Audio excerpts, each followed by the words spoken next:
Hello friends, let me give you a very brief introduction about myself. Myself CA Yachna Muthabura, a chartered accountant by profession and a teacher by passion. Friends, I have done diploma in information system audit with All India second rank.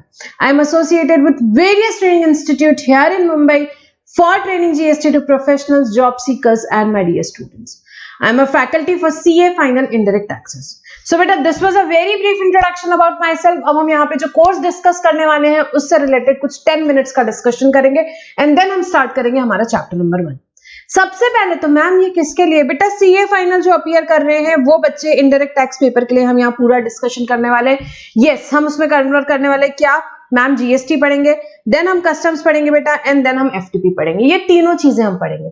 Marks का location क्या है बेटा, old syllabus new syllabus दोनों के लिए indirect tax paper का सबसे पहले तो स्टडी मटेरियल सेम है, सिलेबस सेम है. अब मार्क्स का लोकेशन जीएसटी बेटा आपके एग्जाम में आता है 75 मार्क्स के लिए. 75 मार्क्स मोस्ट इंपॉर्टेंट पार्ट. आपके पेपर का 75% क्या है जीएसटी है. देन कस्टम्स आता है बेटा 20 मार्क्स के लिए कस्टम्स आता है, 20 मार्क्स के कस्टम्स. एंड एफटीपी बहुत ही कम मार्क्स के लिए आएगा, यहाँ पे 5 मार्क्स के लिए आपका एफटीपी का आता है. ठीक है. So GST is for 75 marks, then customs 20 marks, FTP 5 marks. तो यहां जैसा वेटेज है हम भी हमारे कोर्स में यहाँ पे वैसे ही लगभग वेटेज देने वाले हैं.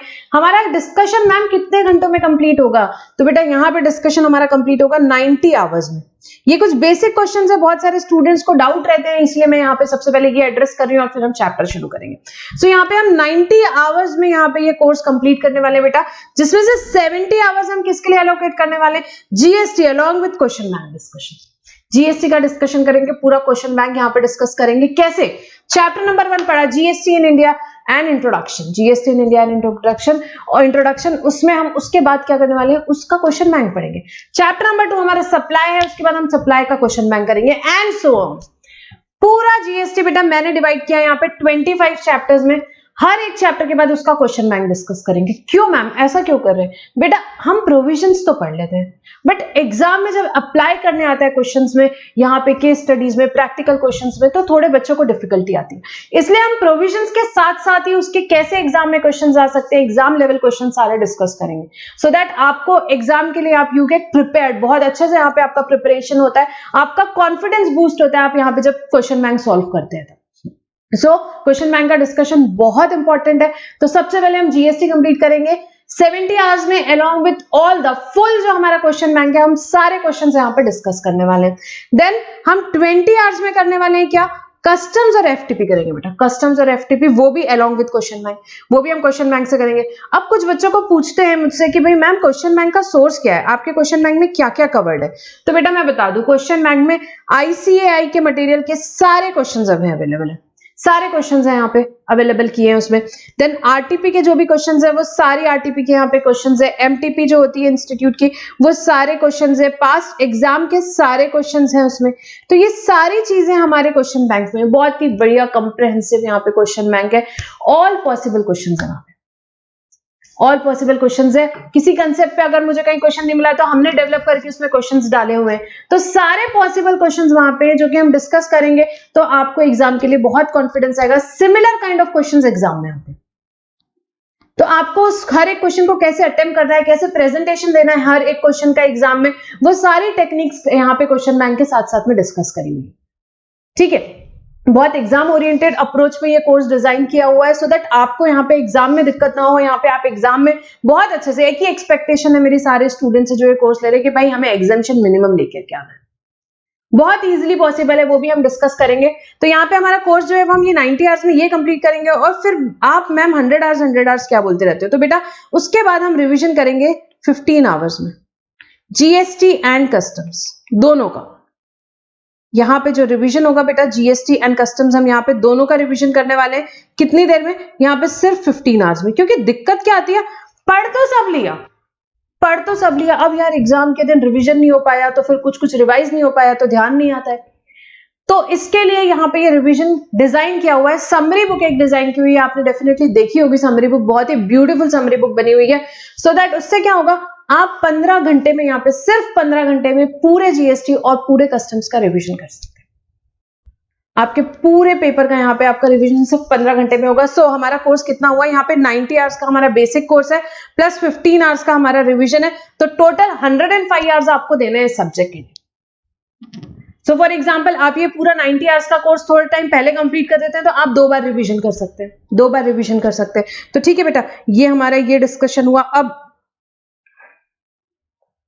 ये हमारे ये डिस्कशन हुआ। अब मैं आपको एक बार बता दूं कि आपको यहाँ पे बुक्स कौन कौन से मिलने वाली। कुछ कुछ स्टूडेंट्स को यहाँ पे ये चीजें पूछते हैं मुझसे, तो आपको मिलने वाली बेटा ये बुक 1, ये बुक 2 और ये कस्टम्स। इसी फ्लो में यहाँ पे मैं यहाँ पे आपको क्लास में पढ़ाने वाली हूँ। इसी फ्लो में आपको यहाँ पे क्लास में पढ़ाने वाले बुक 1, बुक 2 एंड यहाँ पे बुक 3 जो है हमारी वो क्या है, कस्टम्स की, एंड देन क्वेश्चन बैंक। तो ये जो 3 बुक्स हैं ये आपको कलर्ड मिलेगी। ये तीनों बुक्स आपको कलर्ड फॉर्म में मिलेगी, हार्ड कॉपी में आपके पास आएगी, चाहे आप गूगल ड्राइव ले आओ या चाहे आप पेन ड्राइव ले आओ, ये 3 बुक्स आपके पास आनी चाहिए। एंड देन यहाँ पे जो क्वेश्चन बैंक है बेटा ये पीडीएफ कॉपी में रहेगा। आपको चाहिए ये ब्लैक एंड व्हाइट है, आप आपके यहाँ एंड पे इसको प्रिंट निकाल सकते हो या आप वेबसाइट से सेपरेटली ऑर्डर कर सकते हो। बहुत इजी है, ब्लैक एंड व्हाइट है, आप कहीं से भी इसका प्रिंट निकलवा के आपके पास रख सकते हो। तो ये 3 बुक्स आपको सॉफ्ट कॉपी में आएगी इन बोथ द केसेस बेटा, Google drive also, pen drive also. तो ये आपको इंश्योर करना है ये तीनों बुक्स आपको मिल ही जानी चाहिए, ठीक है, मिल जाएगी वैसे, बट ये आपको इंश्योर करना है। अब हम यहाँ पे क्या देख रहे हैं, अब ये बुक 1, बुक 2, बुक 3 जो है हमारी कलर्ड बुक्स है। जैसे कि मैंने आपको बताया बेटा, कलर मजाक मस्ती में नहीं किए, हर कलर का एक रेलेवेंस है, वो मैं आपको क्लास में बताऊंगी। जो इंपॉर्टेंट वर्ड्स है, हर एक लाइन में इंपॉर्टेंट वर्ड को रेड में मार्क किया हुआ है, सो दैट आपको क्या रहे, आपको समझ में आए आपको क्या याद रखना है उसमें से, उस लाइन से क्या वर्ड है। एग्जाम में क्या इंपॉर्टेंट होता है बेटा, कंटेंट बड़ा इंपॉर्टेंट होता है, बहुत अच्छा कंटेंट होना चाहिए, प्रेजेंटेशन स्किल्स आपकी बहुत अच्छी होनी चाहिए, सेक्शंस आपने प्रॉपर्ली कोड किए होते हैं। क्यों नहीं आपको एग्जामिनर यहाँ पे क्या देगा बेटा, आपको एग्जामेशन क्यों नहीं देगा, बिल्कुल एग्जामेशन देगा। इन तीनों बुक्स और क्वेश्चन बैंक के अलावा आपके एग्जाम के 2 महीने पहले आपके ड्राइव में आएगी एक तो समरी बुक आएगी आपकी, जिससे आपको रिवीजन सारे लेक्चर्स आपके ड्राइव में अवेलेबल रहेंगे, revision lectures along with the summary book, GST की भी और कस्टम्स की भी। तो इतना मटेरियल आपके पास आएगा।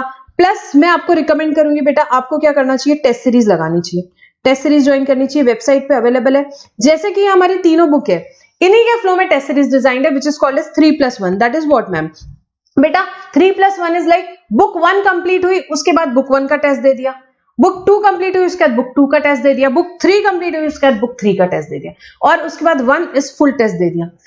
ये मैं हाईली रिकमेंड करूंगी, आपकी बहुत अच्छी प्रिपरेशन होगी। बट अगर किसी को ऐसे नहीं जमता है तो वो सिर्फ एक फुल टेस्ट भी दे। बट बेटा एग्जामिनर को डायरेक्टली आपका पेपर चेक करवाने से बेटर है कि आप यहाँ पे क्या कर ले, आप यहाँ पे पहले टेस्ट सीरीज देके किसी से पेपर चेक करवा लीजिए, आपका रिवीजन भी होगा और आपको समझ में आएगा कि आप गलतियां कहाँ कर रहे हो, सो दैट आप उसको ओवरकम कर सको, ठीक है, और फिर एग्जाम में बढ़िया पेपर लिख सको। सो टेस्ट सीरीज बहुत इंपॉर्टेंट है at the first stage only. आज से हमको ये सारी प्लानिंग करनी है कि भाई 90 आवर्स का कोर्स कर लिया, 15 आवर्स का रिवीजन कर लिया, और क्या कर लिया हमने, टेस्ट सीरीज लिख ली। इसके अलावा बेटा एक एमसीक्यू पोर्टल आपके लिए डिजाइन किया गया है। इसमें क्या है मैम, तो बेटा एमसीक्यू पोर्टल में चैप्टर नंबर 1 हमने क्लास में पढ़ा, उसके बाद क्या पढ़ा हमने, उसका क्वेश्चन बैंक पढ़ा। उसके बाद आपने जाना है मेरी वेबसाइट www.icaleague.com पे, वहां पे आपका रजिस्ट्रेशन रहेगा एमसीक्यू पोर्टल का, आपको वो लिंक मिलेगी, आपने वहां पे लॉगिन करना है, चैप्टर 1 का यहाँ पे एमसीक्यू टेस्ट देना है, एमसीक्यू टेस्ट देना है। वहां पे आपको हर एक चैप्टर में 30 to 50 एमसीक्यूज है। जिन चैप्टर में केस स्टडी बेस्ड एमसीक्यूज आने के पूरे चांसेस है उसमें केस स्टडी बेस्ड एमसीक्यू है, जो चैप्टर स्ट्रेट फॉरवर्ड है उसमें कुछ स्ट्रेट फॉरवर्ड एमसीक्यूज है। तो आपको जाके क्या देना है, एमसीक्यू का टेस्ट देना है। आपको आधा घंटा लगेगा मुश्किल से, आपका चैप्टर कंप्लीट हुआ उसके बाद आपको आधा घंटा लगेगा, आप टेस्ट दे दो। बहुत इंपॉर्टेंट है ये टेस्ट देना, क्यों, क्योंकि बेटा प्रिपरेशन होती है आपका, आप यहाँ पे लॉजिक अप्लाई करोगे, प्रोविजंस अप्लाई करोगे, एमसीक्यू सॉल्व करोगे, तो उससे आपको कॉन्फिडेंस आएगा। क्योंकि भाई पेपर का पैटर्न क्या है, 30 मार्क्स के आते हैं आपके एमसीक्यूज और 70 मार्क्स का आपका बाकी का पूरा पेपर है। सो 30 में से हमें 20 to 25 लेके के आने हैं, 20 से 25 के बीच में हमें लाना है। और उसके लिए क्या बहुत जरूरी है, सबसे पहले तो कंसेप्चुअल क्लैरिटी। एमसीक्यू सॉल्व करने से भी ज्यादा है जो हम चैप्टर में डिस्कशन करेंगे, कंसेप्चुअल क्लैरिटी, यहाँ पे क्वेश्चन बैंक में और क्लैरिटी, ये सारी चीजें बहुत जरूरी है। उसके बाद आप एमसीक्यू का टेस्ट दो। और 70 मार्क्स में हम क्या क्या डिस्कस करने वाले बेटा, 70 मार्क्स में किस टाइप के क्वेश्चन आ सकते हैं मैम, बेटा केस स्टडी वाले क्वेश्चन आ सकते हैं एग्जाम में, केस स्टडी बेस्ड क्वेश्चंस आ सकते हैं। उसका आंसर कैसे लिखेंगे बेटा मैं क्लास में आपको बताऊंगी। हम यहाँ पे 100 से भी ज्यादा केस स्टडीज डिस्कस करेंगे, तब हमको समझ में आएगा। हमने केस स्टडी जो मैं आपको बता रही हूँ यहाँ पे बहुत सारे केस स्टडी वाले क्वेश्चन सॉल्व करेंगे, तब आपको समझेगा आपको कैसे लिखना है। जो भी केस है, फैक्ट्स ऑफ द केस लिखोगे, लीगल प्रोविजंस लिखोगे, डिस्कशन एंड एनालिसिस, कंक्लूजन, इसी फ्लो में आपको लिखना है। ठीक है, ऐसे आपको लिखना है। सेक्शंस कोट करने, लॉ की जो प्रॉपर लैंग्वेज है इनडायरेक्ट टैक्स लॉ की, वो आपको यूज करनी है। देन आते हैं बेटा practical kind of questions. Practical questions में क्या है बेटा, प्रैक्टिकल क्वेश्चंस में note should form part of your answer. अब सीए फाइनल लेवल पे आप मेरी ये सारी बातें समझ रहे होगे। कैलकुलेशंस हमने अपने मन से कुछ भी कर ली नहीं, अंदर ब्रैकेट में लिखो बेटा, अजम्पशंस लिखो, नोट्स लिखो, क्या प्रोविजंस अप्लाई किए, कौन से सेक्शन अप्लाई करके आपने ये चीजें यहां पे आप इस कंक्लूजन पे आए, वो सारी चीजें note should form part of your answer. So ये हम सब डिस्कस करने वाले हैं। हमारे क्वेश्चन बैंक में प्रैक्टिकल क्वेश्चंस भी बहुत सारे और कुछ होते हैं बेटा थ्योरेटिकल काइंड ऑफ क्वेश्चन।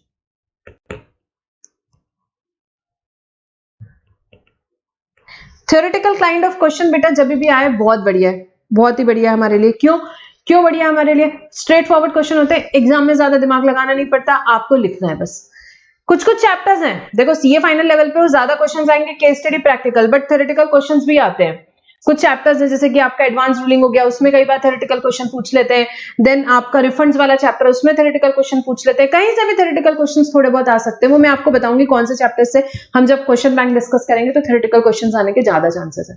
तो आपके बहुत बढ़िया मार्क्स फैच होते हैं, तो ये भी एक बहुत इंपॉर्टेंट पार्ट है। तो ये सारे टाइप के क्वेश्चंस आते हैं और ये सारे पॉसिबल क्वेश्चंस बेटा हमारे क्वेश्चन बैंक में है। केस स्टडी वाले भी, प्रैक्टिकल वाले भी, थ्योरेटिकल वाले भी, एमसीक्यूज भी, ये हम सब क्लास में डिस्कस करेंगे। एडिशनल आपके प्रैक्टिस के लिए एमसीक्यू पोर्टल है जिसमें आपको एमसीक्यू टेस्ट देना है। सेकेंड, आपकी प्रैक्टिस के लिए मैंने अभी इस बार से और भी एडिशनल क्वेश्चन फॉर प्रैक्टिस है, उसमें और क्वेश्चंस ऐड किए। तो हम यहाँ पे फॉर एग्जांपल एक चैप्टर है, हमने उसमें 20 क्वेश्चंस यहाँ पे क्लास में किए। उसके बाद मैंने 5 क्वेश्चंस या 7 क्वेश्चंस आपको किसके लिए दिए? एडिशनल क्वेश्चन फॉर प्रैक्टिस के लिए। तो वो क्वेश्चंस जो है वो आपको सॉल्व करके देखने, क्योंकि खुद सॉल्व करना भी बहुत जरूरी है। हर कंसेप्ट पे हम क्लास में सॉल्व करेंगे, हर कंसेप्ट पे हम क्लास में सॉल्व करेंगे, बट जहां मुझे लगता है कि नहीं आपकी प्रैक्टिस भी जरूरी है, उसमें मैंने और भी क्वेश्चंस ऐड किए जो कि एडिशनल क्वेश्चन फॉर प्रैक्टिस है और बहुत बढ़िया लेवल के क्वेश्चंस है बेटा, एकदम एग्जाम के क्वेश्चंस है, एकदम एग्जाम के क्वेश्चंस है। तो वो आपको बिल्कुल एडिशनल क्वेश्चन फॉर प्रैक्टिस नहीं छोड़ने, आपके सारे कंसेप्ट क्लियर होने के बाद आपको वो क्वेश्चन सॉल्व करके देखना है, फिर आपको देखना है कि आप गलती कहां कर रहे हो। ठीक है, तो ये सारी चीजें हम यहाँ पे होने वाला है डिस्कशन हमारा बहुत डिटेल में क्वेश्चन बैंक का, तब आपको और समझ में आएगा। ये तो मैंने एक बेसिक डिस्कशन किया, आई होप इससे आपकी एक बेसिक लेवल पे तो सारी क्वेरीज सॉल्व हो गई होगी। अच्छा, अब डिस्कस करेंगे कि ये बैच किसके लिए रेलेवेंट है। जो स्टूडेंट्स अपीयर कर रहे हैं यहाँ पे मई 22 में एंड नवंबर 22 में, बेटा आप ये बैच बिल्कुल ले सकते हैं यहाँ पे। ठीक है, सबसे पहले बात करेंगे जो स्टूडेंट्स यहाँ मई 22 में अपीयर कर रहे हैं, बेटा आपके सारे एप्लीकेबल अमेंडमेंट्स इस बैच में क्लास में कवर्ड है, आपको सेपरेटली कोई भी अमेंडमेंट्स पढ़ने की जरूरत नहीं है। ठीक है, तो इसमें सारे अमेंडमेंट्स जो भी मई 22 के लिए है वो एप्लीकेबल जो भी है वो यहाँ कवर्ड है। जो स्टैट्यूटरी अपडेट है, इंस्टीट्यूट ऑलरेडी मई 22 एग्जाम का स्टैट्यूटरी अपडेट इशू कर चुके हैं और उसमें जो अमेंडमेंट्स है वो यहाँ क्लास में हम डिस्कस ऑलरेडी करेंगे। आपको अलग से अमेंडमेंट्स नहीं पढ़ना है जो मई में अपीयर कर रहे हैं। जो नवंबर 22 में अपीयर कर रहे हैं, बेटा आपके लिए इंस्टीट्यूट इशू करेगी statutory update somewhere in the month of July और अगस्त 22। तो जब भी इंस्टीट्यूट इशू करेगी उसके 15 डेज के अंदर अंदर amendment booklet along with amendment lectures, amendment booklet along with amendment lectures आपके ड्राइव में अवेलेबल हो जाएंगे विद इन 15 डेज जब भी इंस्टीट्यूट इशू करेगी। ठीक है, अमेंडमेंट ज्यादा नहीं होते बेटा, 2-3 घंटे का लेक्चर होगा अमेंडमेंट का और साथ में उसकी बुकलेट होगी, वो आप वहां पे पढ़ सकते हो। उसके लिए बैच लेना पोस्टपोन करने का कोई लॉजिक नहीं है। 100 आवर्स की क्लास है, उसे पढ़ने में आपको टाइम लगेगा, आप अच्छे से पढ़ो। अमेंडमेंट्स तो हार्डली 2-3 घंटे के, आप कभी भी पढ़ सकते हो। ठीक है, तो ये मई नवंबर जो भी अपीयर कर रहे हैं स्टूडेंट सभी बिल्कुल ले सकते हैं। जो मई में अपीयर कर रहे हैं बेटा आपके लिए आपको पता होगा 31 अक्टूबर 21 तक के अमेंडमेंट्स जो रहते हैं वो आपके लिए यहाँ पे एप्लीकेबल होते हैं।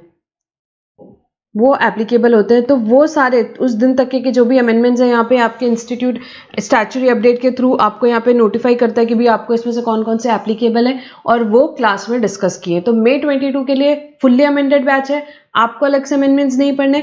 नवंबर 22 के स्टूडेंट्स, येस आपको थोड़े बहुत अमेंडमेंट्स पढ़ने पड़ेंगे, 2-3 घंटे की रिकॉर्डिंग होगी, वो आप देख सकते हैं। ठीक है, ये हुआ। इसके अलावा बेटा जो भी स्टूडेंट्स हैं यहाँ पे जिनको भी, ये देखो ये मेरा नंबर है, ये मेरा नंबर है, ये मेरा मेल आईडी है। तो जो भी क्वेरीज रहेगी बेटा आप मेरे को व्हाट्सएप कर सकते हो, मेल कर सकते हो, कॉल पे हम बात कर सकते हैं। ठीक है, तो आप व्हाट्सएप पे फोटो वोटो खींच के मुझे आराम से क्वेरी लिख सकते हो, मैं उस पर रिप्लाई कर दूंगी। ज़्यादा कुछ डिटेल रहा तो हम फोन पे डिस्कस कर लेंगे। ठीक है, तो ये हुआ basic discussion and I think basic queries जो भी हुई होगी आपकी वो क्लियर हुई होगी। अब हम स्टार्ट करेंगे हमारा चैप्टर नंबर 1। स्टार्ट करते हैं हमारा first chapter GST in India and introduction. तो सबसे पहले मुझे बताओ जीएसटी क्या है।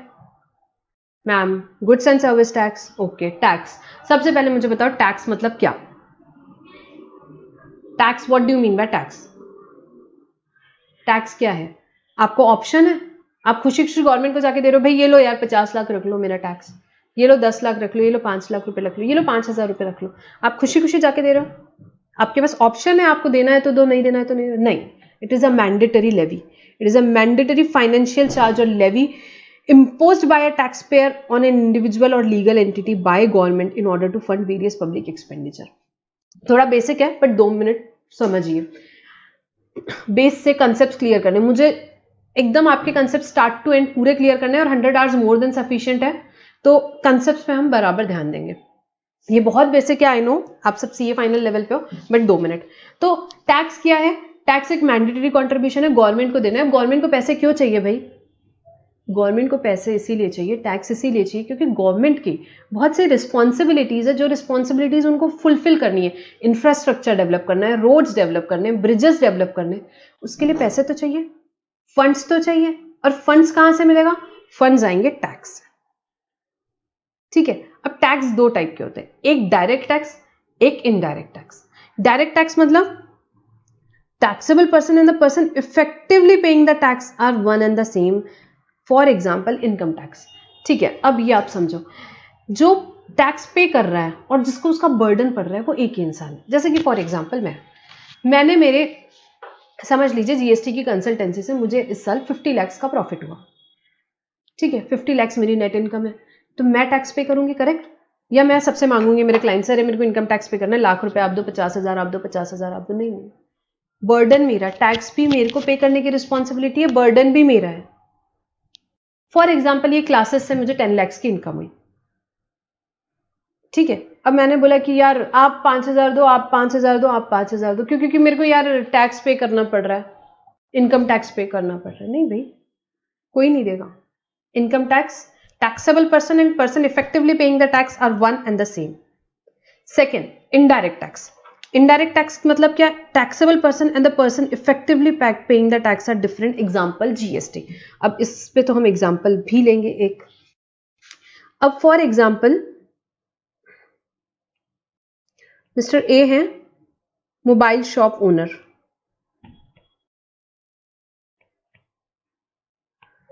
he has sold mobile to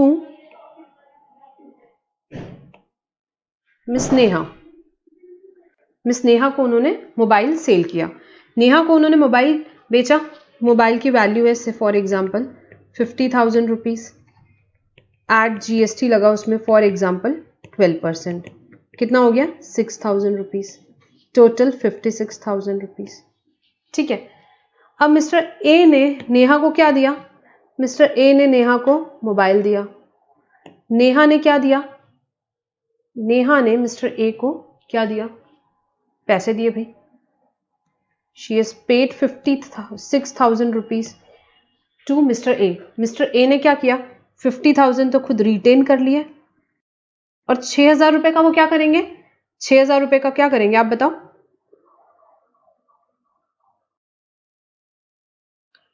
6,000 rupees Mr. A has paid to government। Mister A ने 6,000 रुपए गवर्नमेंट को दे दिए। मतलब अल्टीमेटली पे करने की 6,000 रुपए पे करने की रिस्पॉन्सिबिलिटी किसकी है? मिस्टर ए की। क्यों भाई?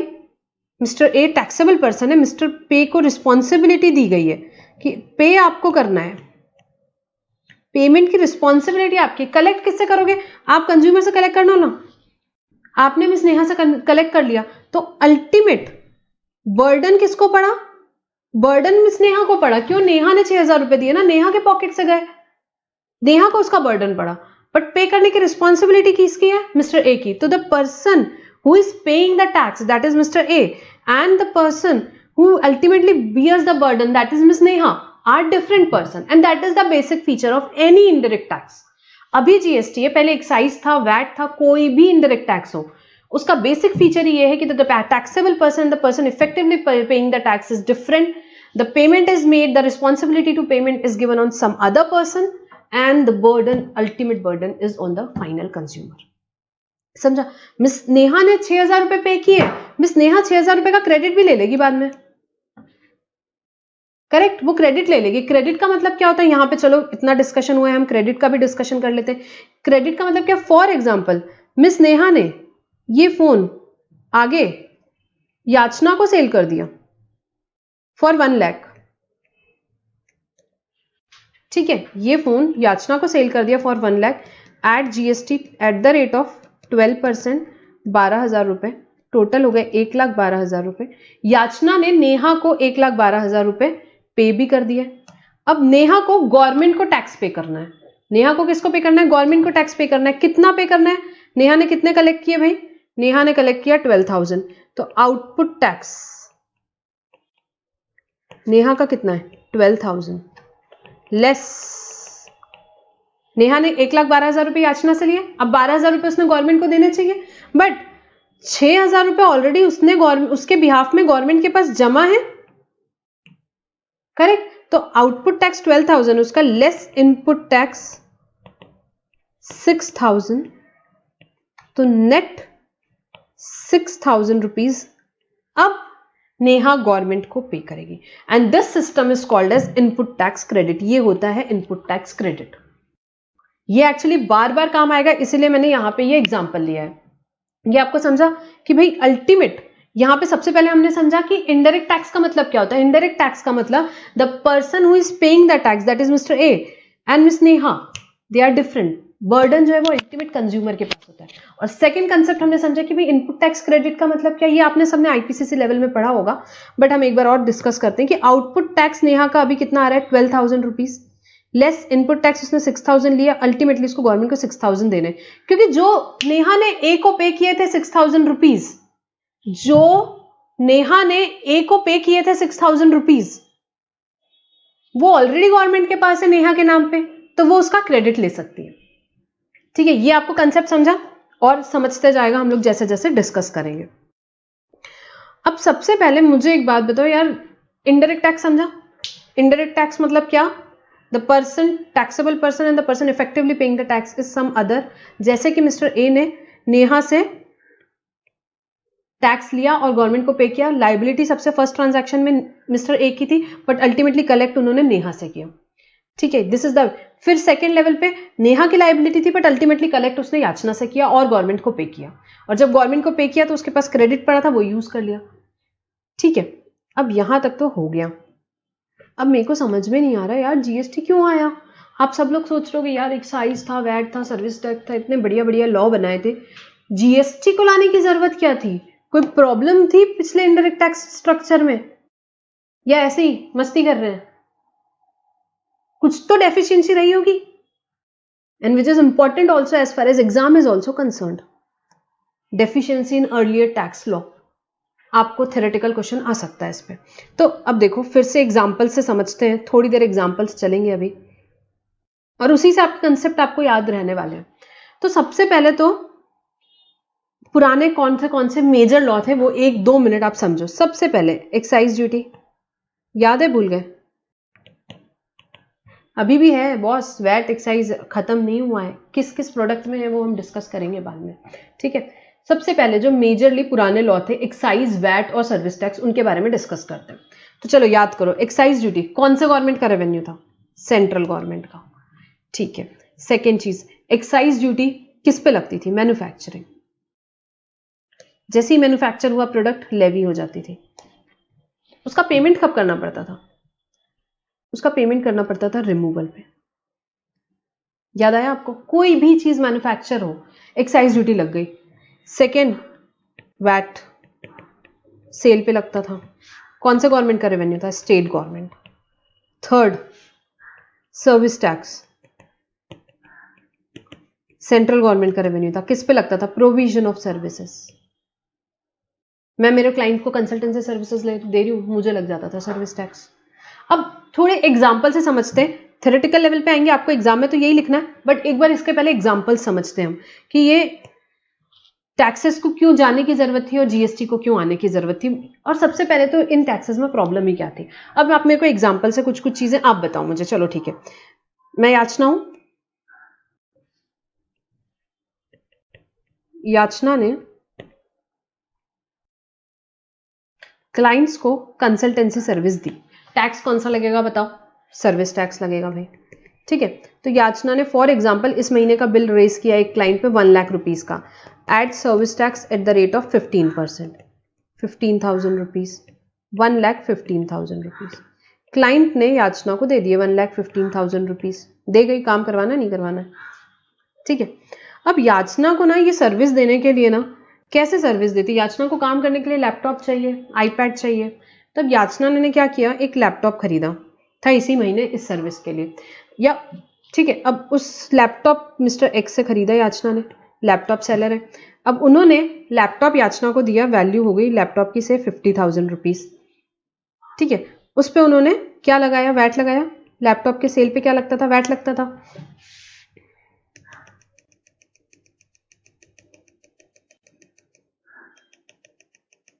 मैं इसको थोड़ा नीचे ले लेती हूँ, यहाँ जगह का थोड़ा कंस्ट्रेंट हो रहा है। तो मिस्टर एक्स से याचना ने क्या लिया? हमने डिस्कस किया अभी, लैपटॉप लिया। लैपटॉप की वैल्यू कितनी है? लैपटॉप की वैल्यू से 50,000 रुपीज। और अज्यूम करती हूँ मैं उसमें वैट का रेट फॉर एग्जाम्पल 10%, 5,000 रुपीज, 55,000। ठीक है, अब इस ट्रांजैक्शन में याचना ने मिस्टर एक्स को 55,000 रुपीज पे भी कर दिए। मिस्टर एक्स ने क्या किया होगा? मिस्टर एक्स ने 50,000 रख लिए होंगे और 5,000 रुपीज किसको दे दिए होंगे? 5,000 रुपीज उन्होंने गवर्नमेंट को दे दिए होंगे। ठीक है, mister X has paid VAT to government 5,000 rupees.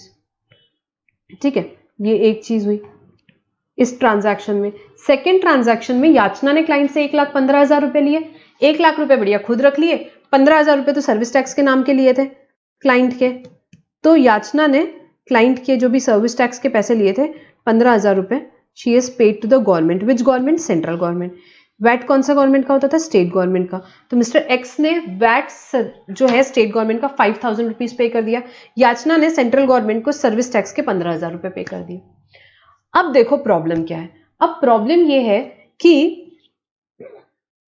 याचना ने 5,000 रुपए वैट के पे तो किए मिस्टर एक्स को, बट वो टैक्स का उसको कोई काम नहीं है, वो तो उसके लिए कॉस्ट बन गया। क्यों भाई? इसीलिए क्योंकि वैट का क्रेडिट सर्विस टैक्स के अगेंस्ट नहीं मिलता था। वैट का क्रेडिट सर्विस टैक्स के अगेंस्ट नहीं मिलता था। क्यों? क्योंकि वो सेंट्रल लेवी थी सर्विस टैक्स की, सेंट्रल गवर्नमेंट का रेवेन्यू जाता था और स्टेट गवर्नमेंट को रेवेन्यू जाता था वैट का। स्टेट गवर्नमेंट का रेवेन्यू वैट का, सेंट्रल गवर्नमेंट का रेवेन्यू सर्विस टैक्स का। क्यों एक दूसरे में क्रेडिट देंगे? दोनों गवर्नमेंट अपने अपने पैसे ले ली। तो याचना ने यहाँ 5,000 रुपए पे तो करी, लैपटॉप खरीद रही है, आईपैड खरीद रही है, ऑफिस के लिए एसी खरीद रही है, यहाँ पे इतनी सारी चीजें खरीदी मैंने अपने ऑफिस के लिए, मेरे को कोई चीजों का क्रेडिट नहीं मिलता था। मतलब मेरे को बहुत ही प्रॉब्लम होता था कि यार मैं इतना इतना टैक्सेस पे करती हूँ और मेरे को कोई भी चीजों का क्रेडिट ही नहीं मिलता है। तो this is a problematic situation, this was a problematic situation कि एक दूसरे के क्रॉस क्रेडिट्स ही नहीं मिलते थे। तो ये सर्विस प्रोवाइडर के एंगल से हमने अभी देखा तो भी कितना प्रॉब्लम था। आज मुझे मिलेगा, लैपटॉप पे भी जीएसटी लग के आता है, आगे मैंने किसी को सर्विस दी तो भी जीएसटी लग के जाता है, तो क्रेडिट मिलेगा आज के टाइम पे। बट पहले ये प्रॉब्लम थी, एक दूसरे के क्रेडिट्स नहीं मिलते थे, स्पेशली जहां सेंट्रल गवर्नमेंट और स्टेट गवर्नमेंट की अलग अलग लेवी हो। ये सेंट्रल, कुछ टैक्सेस सेंट्रल गवर्नमेंट लगाती थी, कुछ टैक्सेस स्टेट गवर्नमेंट लगाती थी। उल्टा एक स्टेट के वैट का दूसरे स्टेट के वैट पे नहीं मिलता था। 29 स्टेट के 29 वैट लॉस थे। 29 अलग अलग इंसान बिजनेस करे, कंप्लायंसेस करे, प्लस इंटरस्टेट के केस में सीएसटी लगता था, सीएसटी का क्रेडिट वैट के अगेंस्ट नहीं मिलता था। तो ये बहुत सारी दिक्कतें हो रही थी। अब ये तो एक सर्विस प्रोवाइडर का हमने देखा, अगर ये क्रेडिट मिलता आज के टाइम पे, अगर ये चीज होगी तो यहां पे भी जीएसटी लगेगा 15,000 रुपए और यहां 5,000 रुपए भी जीएसटी लगेगा। तो अब गवर्नमेंट को याचना को 10,000 रुपए नेट पे करने पड़ेंगे क्योंकि उसे क्रेडिट मिलेगा। बट पहले नहीं मिलता था वैट का सर्विस टैक्स में, सर्विस टैक्स का वैट में, क्योंकि एक सेंट्रल लेवी थी, एक स्टेट की लेवी थी। अब एक मैन्युफैक्चरिंग का एग्जांपल मैं आपको बताती हूं।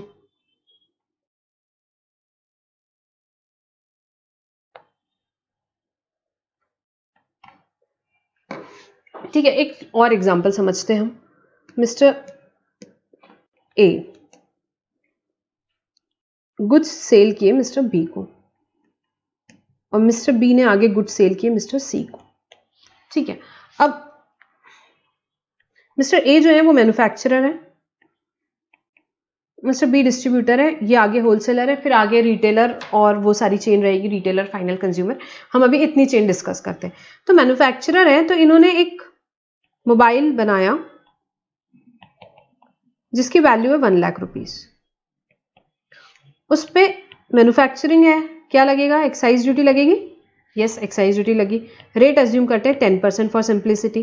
10,000 रुपीज का एक्साइज ड्यूटी लग गया, तो कितना हो गया? 1,10,000 रुपीज। अब मिस्टर ए क्या कर रहे हैं? मिस्टर ए मैन्युफैक्चर कर रहे हैं, मैन्युफैक्चर करने के बाद सेल कर रहे हैं मिस्टर बी को। तो मैन्युफैक्चरिंग स्टेज पे टैक्स क्या लगता था? Excise duty. सेल पे टैक्स क्या लगेगा? वैट। वैट अज्यूम करते हैं 10%। तो आपको पता है वैट किस पे लगता था? वैट लगता था इंक्लूसिव ऑफ एक्साइज वैल्यू पे, मतलब 1,10,000 पे।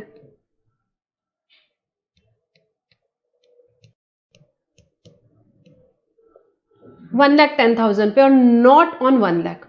मतलब क्या हुआ? Tax on tax. ये जो टैक्स लगा this is tax on tax, excise duty पे भी लग गया। ये भी बहुत बड़ी प्रॉब्लम थी भाई, समझा आपको? ये बहुत बड़ी प्रॉब्लम थी कि कैस्केडिंग इफेक्ट हो रहा है, टैक्स ऑन टैक्स लग रहा है। मिस्टर बी क्या करेंगे इसका? मैन्युफैक्चरिंग स्टेज पे एक्साइज लग गया। अब वो मैन्युफैक्चरर तो है नहीं, वो तो भाई डिस्ट्रीब्यूटर है, सेल कर रहे हैं आगे, उनको खाली वैट की लाइबिलिटी आएगी आउटपुट में। तो उनको करना क्या? एक्साइज ड्यूटी उनके लिए कॉस्ट बन जाएगी। ठीक है, वैट का क्रेडिट वो ले सकते हैं, बट एक्साइज ड्यूटी उनके लिए कॉस्ट बन जाएगी, तो उसका वो क्रेडिट भी नहीं ले सकते।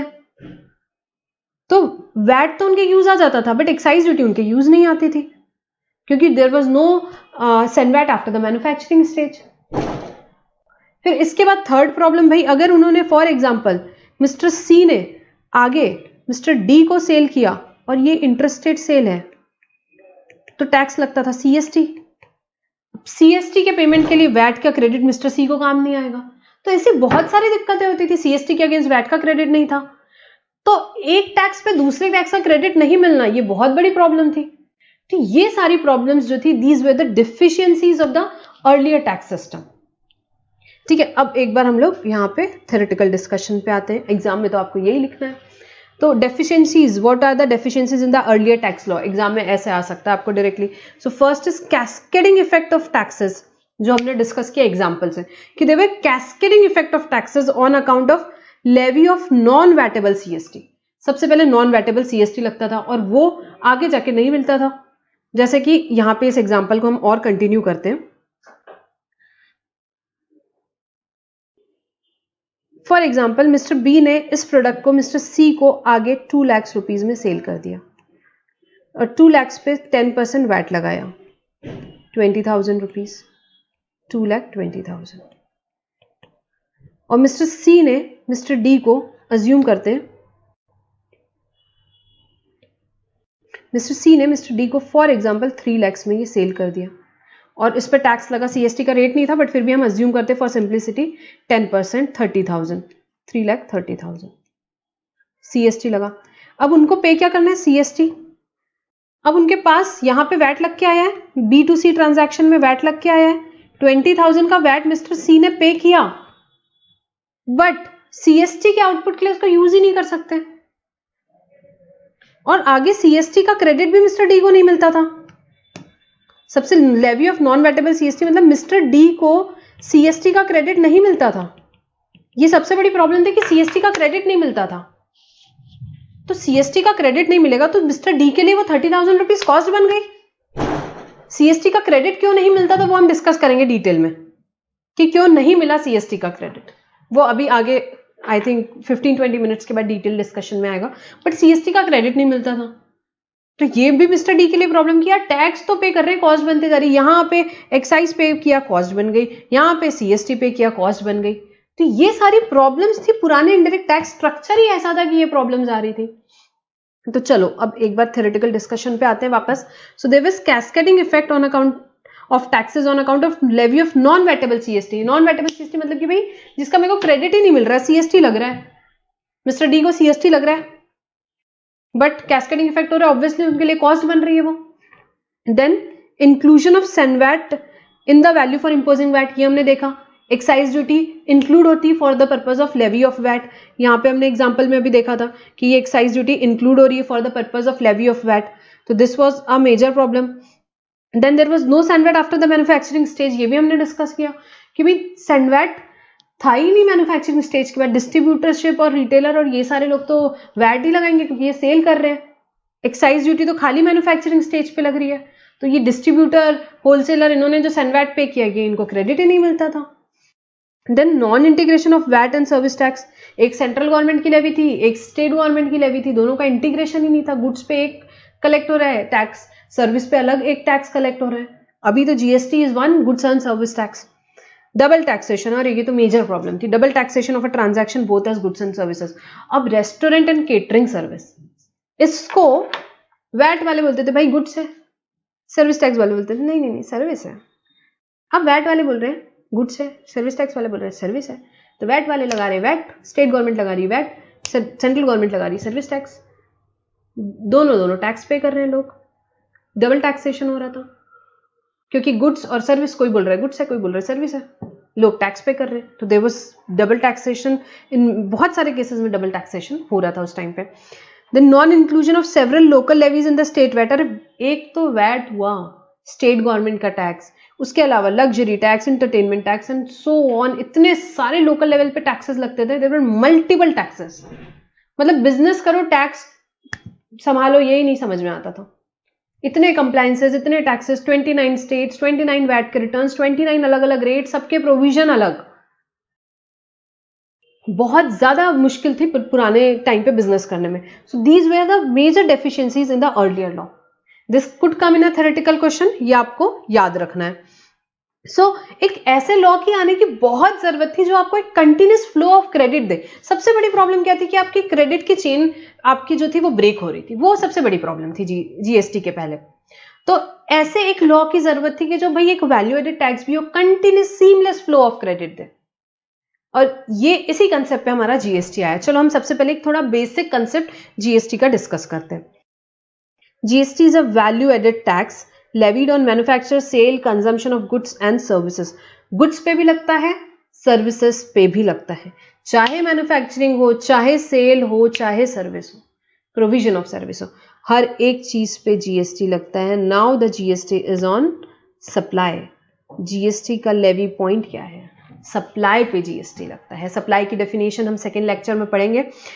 यहाँ पे सप्लाई पे जीएसटी लगता है, चाहे मैन्युफैक्चरिंग, चाहे सेल, चाहे कंजम्पशन ऑफ गुड्स और consumption of provision of services, tax एक ही लगेगा, जीएसटी।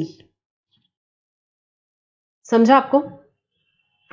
अब जीएसटी एक वैल्यू एडेड टैक्स है। वैल्यू एडेड टैक्स का कंसेप्ट क्या होता है? जीएसटी आया ही वैल्यू एडेड टैक्स के कंसेप्ट पे, मतलब एक एक वैल्यू एडिशन पे टैक्स लगते जाएगा और क्रेडिट पास होते जाएगा। जिसने जितना वैल्यू एडिशन किया उसको उतना टैक्स लगते जाएगा। चलो एक एग्जांपल यहां हमने लिया था, ये वाला एग्जांपल जो हमने फर्स्ट लिया था, या चलो एक एग्जांपल ले लेते हैं छोटा सा।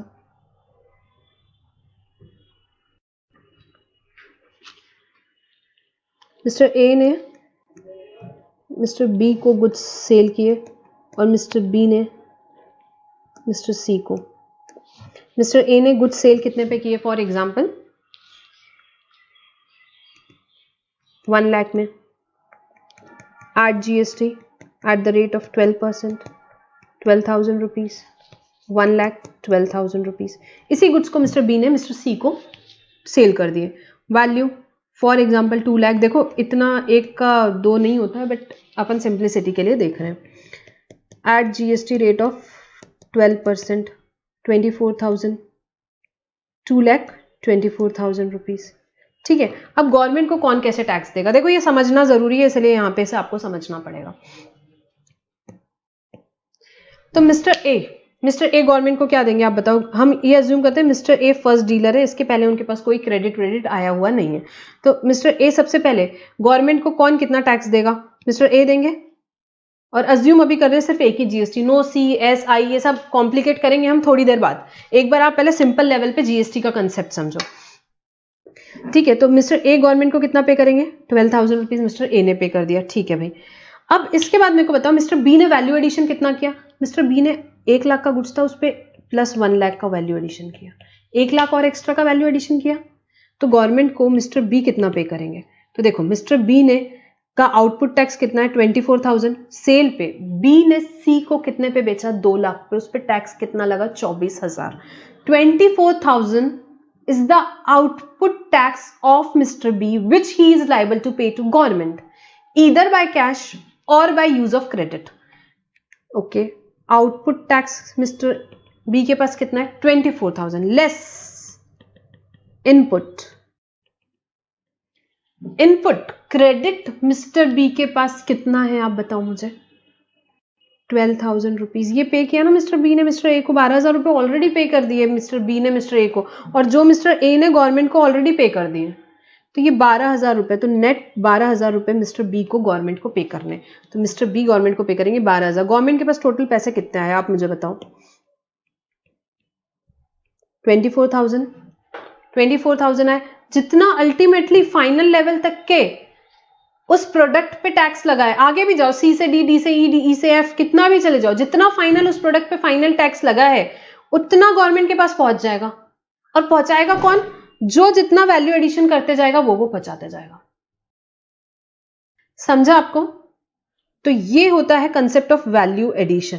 जिसने जितनी वैल्यू ऐड की, इसने 1 लाख की और वैल्यू ऐड की, 1 लाख पे 12% करो कितना हुआ 12,000 रुपए। 12,000 रुपए इसने दे दिया गवर्नमेंट को। समझा आपको। अगर उसके पास ये क्रेडिट नहीं रहेगा तो वो कैश में देगा, क्रेडिट रहेगा तो क्रेडिट में दे देगा। पुराना क्रेडिट पड़ा होगा तो शायद पूरा यूज हो जाता। ये आपको समझा। This is the concept of value addition पे टैक्स पे करना है। तो जीएसटी एक वैल्यू एडेड टैक्स है जो किस पे लगता है, सारे पुराने टैक्सेबल इवेंट, कितना कंफ्यूजन था मैन्युफैक्चर, उस पर इतने सारे कैसे चलते हैं कि किसको मैन्युफैक्चर बोलते हैं। Manufacture, sale, consumption of goods and services सब हट गया और एक ही कंसेप्ट आया, वो क्या है, सप्लाई। ठीक है। GST provides comprehensive and continuous chain of tax credit from producer servicer up to a retailer consumer level. Yes. अब GST का जो क्रेडिट है, GST जो भी पे करेगा नेक्स्ट स्टेप वाले को उसका क्रेडिट मिल जाएगा, पक्की बात है। पहले वैट का सर्विस टैक्स में नहीं, एक्साइज का वैट में नहीं, CST का वैट में नहीं, ये सारी चीजें होती थी। अब ऐसा कुछ नहीं है, अब सबको क्रेडिट मिलेगा। बी ने ये 12,000 पे किया, इसको भी मिलेगा। सी ने ये 24 किए, उसको भी मिलेगा। आगे डी ने कुछ पे किया, उसको भी मिलेगा। अल्टीमेट एंड तक के जो अल्टीमेट कंज्यूमर है वहां तक के वो टैक्स क्रेडिट फ्लो होगा और अल्टीमेट कंज्यूमर ही उसका बर्डन बियर करेगा। सो GST is a comprehensive and continuous chain of tax credit from producer service provider, first producer या जो सर्विस प्रोवाइडर है, अप टू द रिटेलर और फाइनल कंज्यूमर लेवल तक के उसका फ्लो चलेगा। ये हम कंसेप्ट समझ रहे हैं जीएसटी का, बहुत जरूरी है कंसेप्ट क्लियर होने आपके। आगे एमसीक्यूज में आपको आपके कंसेप्ट्स ही हेल्प करेंगे और थ्योरेटिकल क्वेश्चन भी में भी। ये जो इंपॉर्टेंट वर्ड्स है ना, इसको याद रखो। ये जो रेड में आपको किए हुए हैं ये सारे वर्ड्स आपको याद रखने हैं। यहाँ स्पेसिफिकली हमने पूरी बुक में आपको कलर टैबुलर फॉर्म में बुक ही इसीलिए दी हुई है, जो आपके एकदम इंपॉर्टेंट कंसेप्ट्स हैं वो आपको याद करने। और आप याद रखिए ड्यूरिंग द लेक्चर मैं आपको बताते जाऊंगी कि this is the most important part, और वो आपको एकदम अच्छे से याद रखना है। ठीक है, okay. So now each person will get the credit for taxes paid at earlier stage, the consumer will bear the final tax. हर एक इंसान को क्रेडिट मिलेगा, ये हमने ऑलरेडी डिस्कस किया। Will get the credit of taxes paid at earlier stage and the consumer will bear the final tax. ये हमने अभी डिस्कस किया कि ABCD जितने लोग आपके सप्लाई चेन में हैं सबको क्रेडिट मिलते चलेगा, और लास्ट में जो फाइनल कंज्यूमर है वो बियर करेगा tax. Since only the value added at each stage is taxed under GST, there is no tax on tax or cascading effect. Yes, हर एक स्टेज पे वैल्यू एडेड टैक्स है. आपका हर एक इंसान को क्रेडिट मिलते जा रहा है, सीमलेस फ्लो चल रहा है क्रेडिट का, तो इसीलिए कोई टैक्स ऑन टैक्स है ही नहीं. कैस्केडिंग इफेक्ट जैसे पहले होता था ना, वैट में एक्साइज ड्यूटी इंक्लूड कर रहे हैं, सीएसटी का क्रेडिट नहीं मिल रहा है, तो कोई भी कैस्केडिंग इफेक्ट जीएसटी के लॉ में नहीं रहेंगे. And GST does not differentiate between goods and services. The two are taxed at a single rate. Yes, goods और services दोनों को अलग अलग नहीं माना है. मतलब अलग अलग माना है डेफिनेटली गुड्स और सर्विसेज का, पर टैक्स जो लगेगा दोनों में भी, गुड्स के केस में भी सर्विस के केस में भी जीएसटी एक ही बार लगेगा. डबल टैक्सेशन नहीं होगा. ये आपको समझा? ठीक है.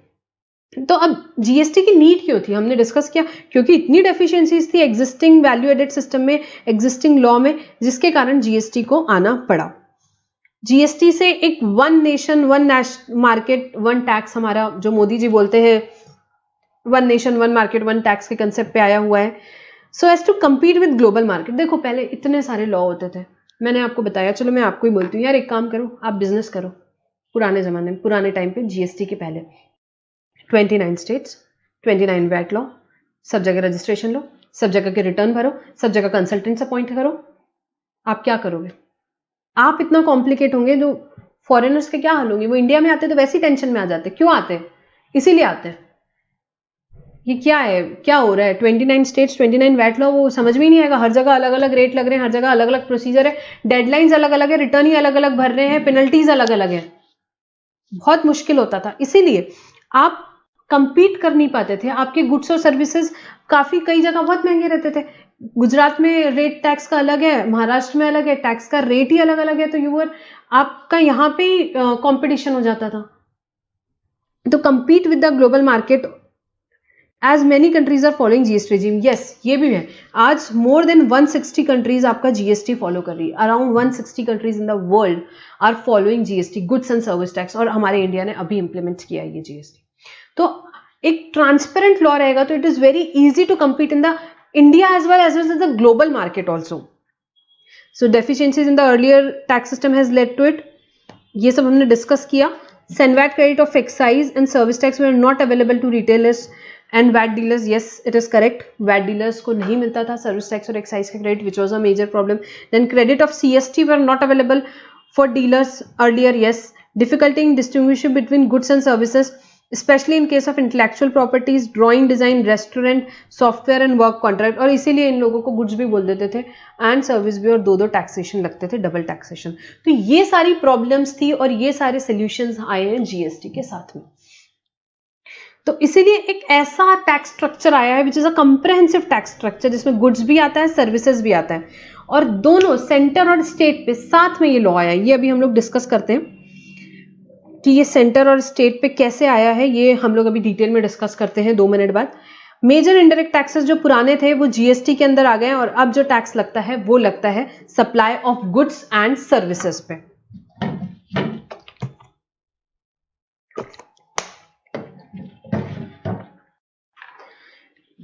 तो in GST regime, major indirect taxes have been subsumed in the ambit of GST. The erstwhile concept of manufacture, sale or rendering of services are no longer applicable. तो सबसे पहले हम देखेंगे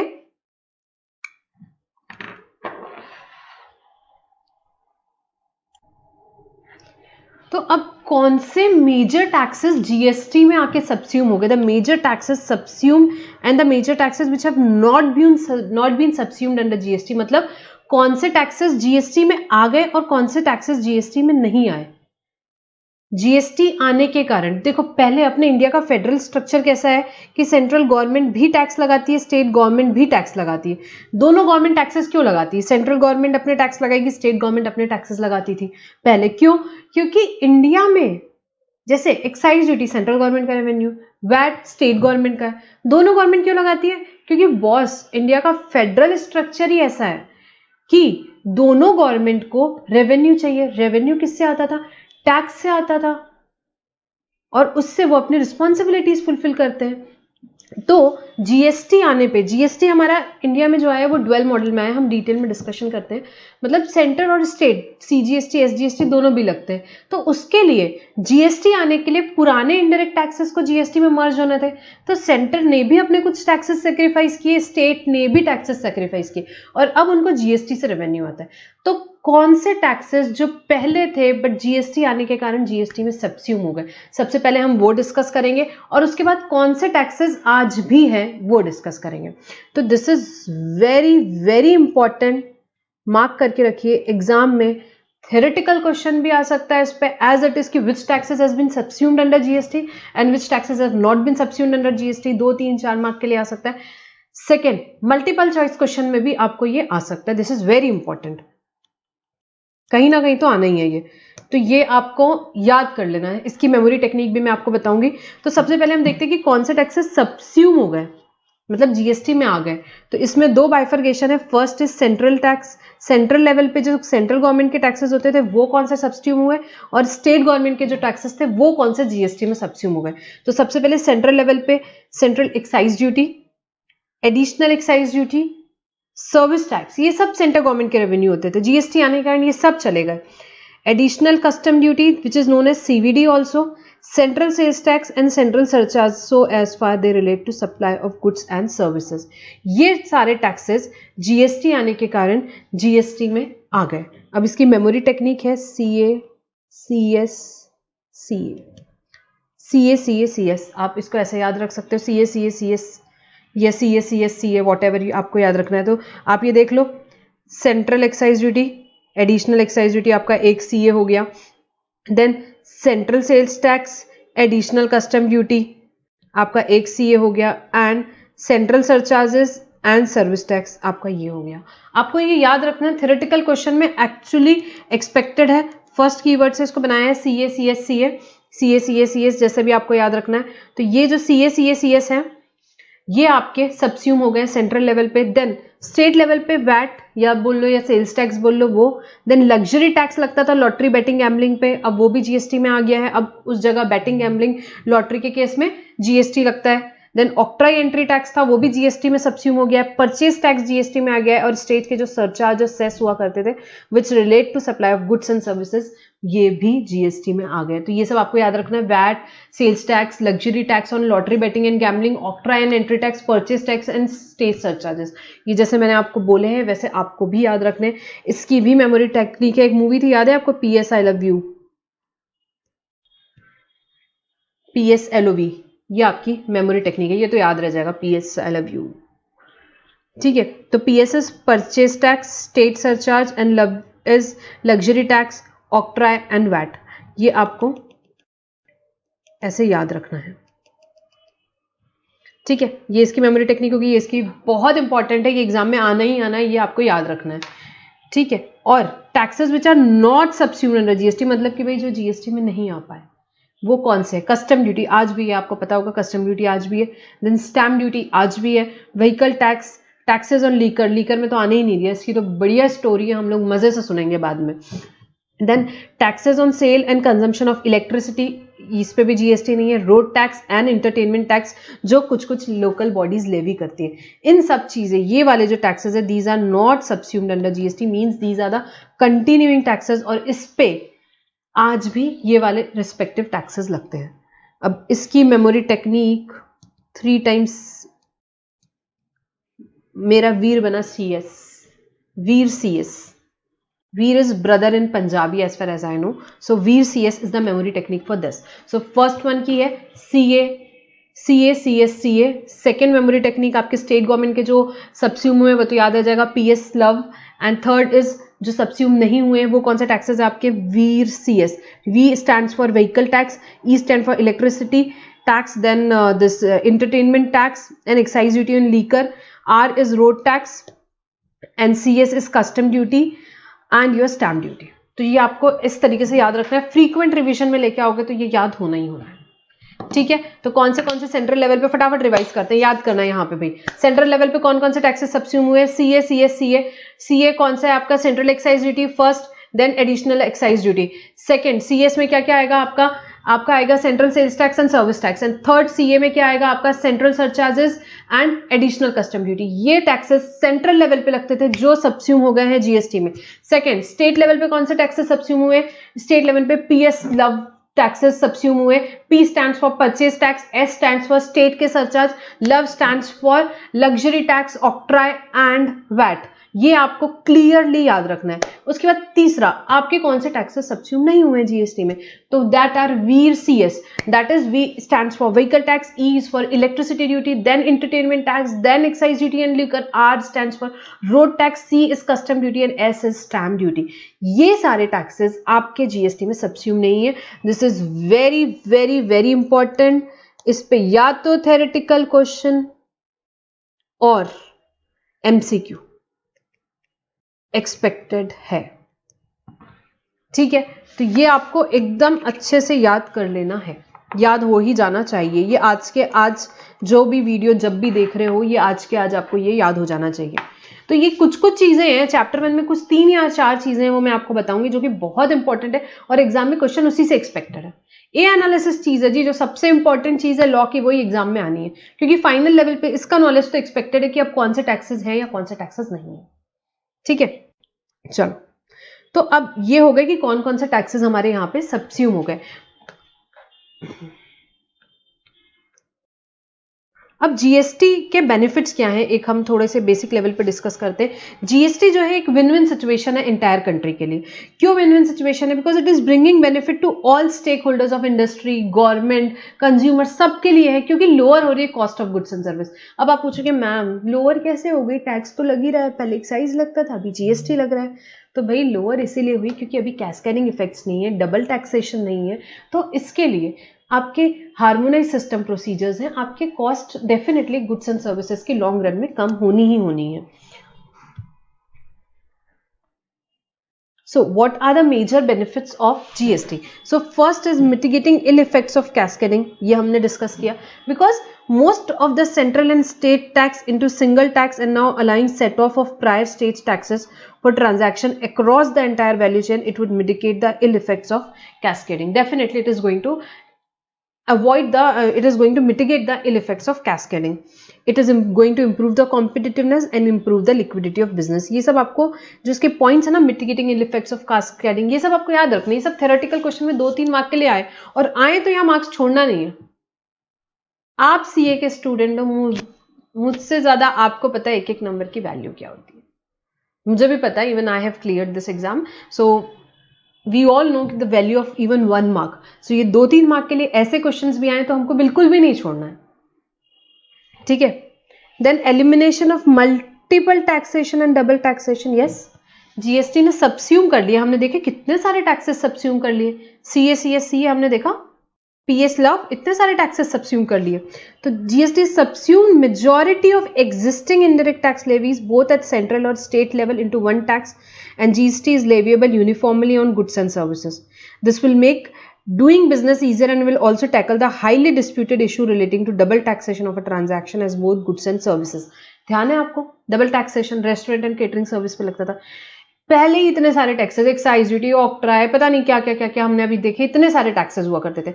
अभी एटलीस्ट इतना तो हुआ, ये जो हमारे इतने सारे टैक्सेस थे, ये जो हमारे इतने सारे टैक्सेस थे, इन सब की जगह एक ही टैक्स है जीएसटी। तो there is definitely elimination of these much of taxation and there is definitely double taxation. अब उतना नहीं होता है जैसे कि जो रेस्टोरेंट सर्विस के केस में हुआ करता था, वर्क कॉन्ट्रैक्ट के केस में हुआ करता था, इंटेलेक्चुअल प्रॉपर्टी में हुआ करता था, जिसको गुड्स भी बोल रहे हो और सर्विस भी बोल रहे हो, ठीक है? Boost to make in India initiative Modi ji का, goods GST will give a major boost to make in India initiative of government of India by making goods and services produced in India competitive in the national as well as international market. Definitely competitive होंगे हमारे goods and services, ठीक है? Cheaper होंगे। Make in India initiative को इतना boost किया है GST ने, definitely. Buoyancy to government revenue, yes, GST is expected to bring increase in revenue to the government by widening the tax base and improving the taxpayer compliances. Yes friends, पहले excise के time में आपको याद है 90 लाख के ऊपर आपका turnover जाएगा तो आपको रजिस्ट्रेशन लेना है। जीएसटी में रजिस्ट्रेशन लिमिट 20 लाख पे सेट कर दी। 20 लाख कितना छोटा अमाउंट है, जिसका टर्नओवर 20 लाख से एक्सीड हो गया उसको रजिस्ट्रेशन लेना है। तो भाई ये बहुत ज्यादा अमाउंट नहीं होता, ये बहुत नॉमिनल सा अमाउंट है 20 लाख रुपीस। तो अगर इतना कम उन्होंने सेट किया है आपके रजिस्ट्रेशन की लिमिट, तो आप इमेजिन करिए how many people have come under the umbrella of GST. 20 lakh से 90 लाख के बीच में बिजनेस करने वाले कितने लोग थे जो अब जीएसटी में कंप्लायंट रहेंगे, जिनको एक्साइज में, मैन्युफैक्चरिंग सेक्टर में स्पेशली, जिनको एक्साइज में जरूरत नहीं थी बट जीएसटी में जरूरत है रजिस्ट्रेशन लेने की। क्योंकि रजिस्ट्रेशन में जो लिमिट रखी है कि आप रजिस्ट्रेशन कब लोगे, जब आपका 20 लाख का टर्नओवर एक्सीड होगा तो आप रजिस्ट्रेशन लोगे। ये हम डिटेल में पढ़ेंगे बट बेसिक लेवल पे ये चीज है। बहुत सारे मैंडेटरी रजिस्ट्रेशन के केस रख दिए कि भाई अगर 10,000 की लिमिट है तो भी लेना है, ऐसे कुछ कंपलसरी रजिस्ट्रेशन भी है किसी किसी को लेने। तो इस केस में आप सोचिए कितने सारे लोग जीएसटी में आ जाते हैं। तो इससे डेफिनेटली आपका टैक्स बेस वाइड हुआ है और आपके टैक्स पेयर्स को कंप्लायंसेस भी काफी करने रहेंगे। तो अब जैसे मैंने आपको बताया कि इतने सारे ये थे बेनिफिट्स ऑफ जीएसटी। अब देखो, अब एक थोड़ी सी ना जीएसटी की स्टोरी सुनते हैं। सेंट्रल गवर्नमेंट, स्टेट गवर्नमेंट दोनों ने अपने टैक्सेस सैक्रिफाइस किए। ड्वेल मॉडल जीएसटी के बारे में हम थोड़ा सा डिस्कस करेंगे।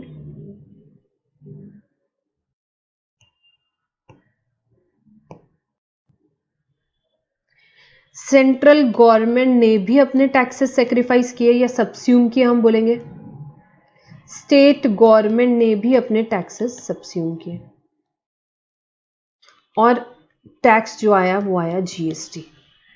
अब जीएसटी जो फ्रेंड्स हमारे इंडिया में आया वो आया ड्वेल मॉडल में। ड्वेल मॉडल जीएसटी, कनाडा का मॉडल अपनाया है। ड्वेल मॉडल का मतलब क्या होता है? देखो, सबसे पहले जब आया था जीएसटी का law, doctor Kelkar task force committee ने क्या रिकमेंड किया था? उन्होंने बोला था कि एक नेशनल जीएसटी लेके आओ। उन्होंने ये रिकमेंड किया था बट ये आ नहीं पाया, नेशनल जीएसटी आ नहीं पाया। नेशनल जीएसटी क्या था? Only one GST, no CGST, no SGST, no IGST, इतना टेंशन ही नहीं चाहिए, no UTGST, only one GST और पूरा सीमलेस फ्लो रहेगा, ये इतने सारे टैक्सेस ही नहीं रहेंगे, सीएसआई। बट वो पॉसिबल नहीं हो पाया। क्यों नहीं हो पाया? क्योंकि वो पॉसिबल इसलिए नहीं हो पाया और इसकी जगह पे हमारे इंडिया में क्या आया? ड्वेल जीएसटी आया। ये याद रखना है वर्ड, ड्वेल जीएसटी मॉडल में हमारे इंडिया में जीएसटी आया। अब मेरे को बताओ ये पॉसिबल क्यों नहीं हो पाया? देखो, इंडिया का फेडरल स्ट्रक्चर जो है, इंडिया का फेडरल स्ट्रक्चर ही ऐसा है दोस्तों कि टैक्स दोनों गवर्नमेंट को चाहिए, सेंट्रल गवर्नमेंट को भी, स्टेट गवर्नमेंट को भी। क्यों चाहिए? क्योंकि दोनों को यार अपनी रिस्पॉन्सिबिलिटीज पूरी करनी है और उसके लिए फंड कहां से आएगा? टैक्स से आएगा। दोनों गवर्नमेंट को अपनी अपनी रिस्पॉन्सिबिलिटी दी हुई है कॉन्स्टिट्यूशन ने ऑलरेडी। दोनों गवर्नमेंट को अपनी अपनी रिस्पॉन्सिबिलिटी पूरी करनी है, उसके लिए उनको फंड्स चाहिए, फंड्स आएगा टैक्स से। अब इंडिया में नेशनल जीएसटी आता तो टैक्स कौन लेता? सबसे पहले डिस्कशन यही हुआ। तो सेंट्रल गवर्नमेंट ने बोला हम टैक्स हम ले लेंगे जी, स्टेट गवर्नमेंट ने बोला हमारा पूरे इतने सारे हमारे कौन से टैक्स थे? पीएस लव, हम इतने सारे टैक्सेस सब्स्यूम कर रहे हैं जीएसटी के अंदर और तुम बोल रहे रेवेन्यू तुम ले लोगे, सेंट्रल गवर्नमेंट ले लेगी। तो सेंट्रल गवर्नमेंट नहीं, हम देंगे आपको। तो state government no no no no, हमको आप पे भरोसा नहीं है,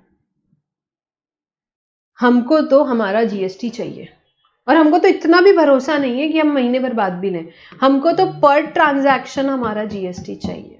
मतलब ये पेन आपने बेचा, एक शॉपकीपर ने ये पेन बेचा, यहीं पे at the time of sale only split हो जाना चाहिए सीजीएसटी और एसजीएसटी में। ये मोबाइल आपने बेचा, at the time of sale of mobile only यहां पे स्प्लिट हो जाना चाहिए सीजीएसटी और एसजीएसटी में। हमको तो ऐसा डिले ही नहीं चाहिए कि हम बाद में पैसे दे देंगे। ट्रांजैक्शन वाइज आप देखते होगे, आज आप जाओ जाके कुछ भी चीज खरीदो, बिल पे टैक्स क्या लगा होता है? CGST, SGST. सिर्फ नेशनल जीएसटी आता तो सिर्फ जीएसटी लगा होता। आज सी और एस क्यों लगा हुआ है? क्योंकि दोनों गवर्नमेंट को उसी ट्रांजैक्शन के स्प्लिट होते ही पैसे मिल गए।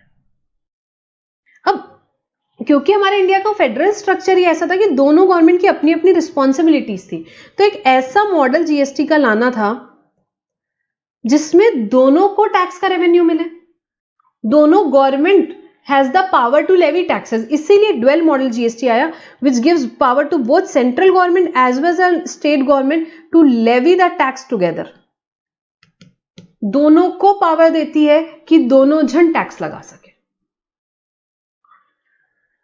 तो इंडिया में जो जीएसटी का मॉडल आया फ्रेंड्स, वो आया dual model GST because of the federal structure of the country which is the need of the country. हमारे इंडिया, ऐसे कुछ कुछ कंट्रीज हैं जहां पे सिर्फ नेशनल जीएसटी या सिर्फ सेंट्रल गवर्नमेंट ले रही है, स्टेट गवर्नमेंट ले रही है, बट हमारे इंडिया का जो स्ट्रक्चर है कि कॉन्स्टिट्यूशन ने दोनों गवर्नमेंट को कुछ कुछ रिस्पॉन्सिबिलिटीज दी है, दोनों गवर्नमेंट को अपने अपने काम करने, दोनों को रेवेन्यूज चाहिए, इसलिए ट्रांजैक्शन लेवल पे स्प्लिट कर सके उसके लिए एक ही मॉडल ऑफ जीएसटी आ सकता था, ड्वेल मॉडल, जो हमारी इंडिया ने अडॉप्ट किया। देखो ये सब बहुत ध्यान से पढ़ना है हमको, ये बहुत बेस है हमारा। तो देखो दोस्तों, हम एक बार ये ड्वेल मॉडल पढ़ते हैं, फिर वापस से ऊपर बॉडी ऑफ जीएसटी लॉ पे आएंगे। तो ड्वेल मॉडल कैसे आया? इंडिया हैज अडॉप्टेड, जो हमने अभी डिस्कस किया, एक बार यहां पढ़ते हैं, has adopted a dual GST model in view of federal structure of the country. Consequently centre and state simultaneously levy GST on taxable supply of goods or services or both, which takes place within a state or union territory. Thus, tax is imposed concurrently by center and states, and center has the power to levy intrastate. Center has the power to tax intrastate sales, and state also has the power to tax services. GST extends to whole of India, including the state of Jammu and Kashmir. अब देखो constitutional amendment और भी क्यों आने को जरूरी था। पहले मुझे आप बताओ, ये आपको सब समझा? पहले मुझे बताओ, जब सर्विसेज पे कौन सी गवर्नमेंट रेवेन्यू लेती थी? Central government, correct?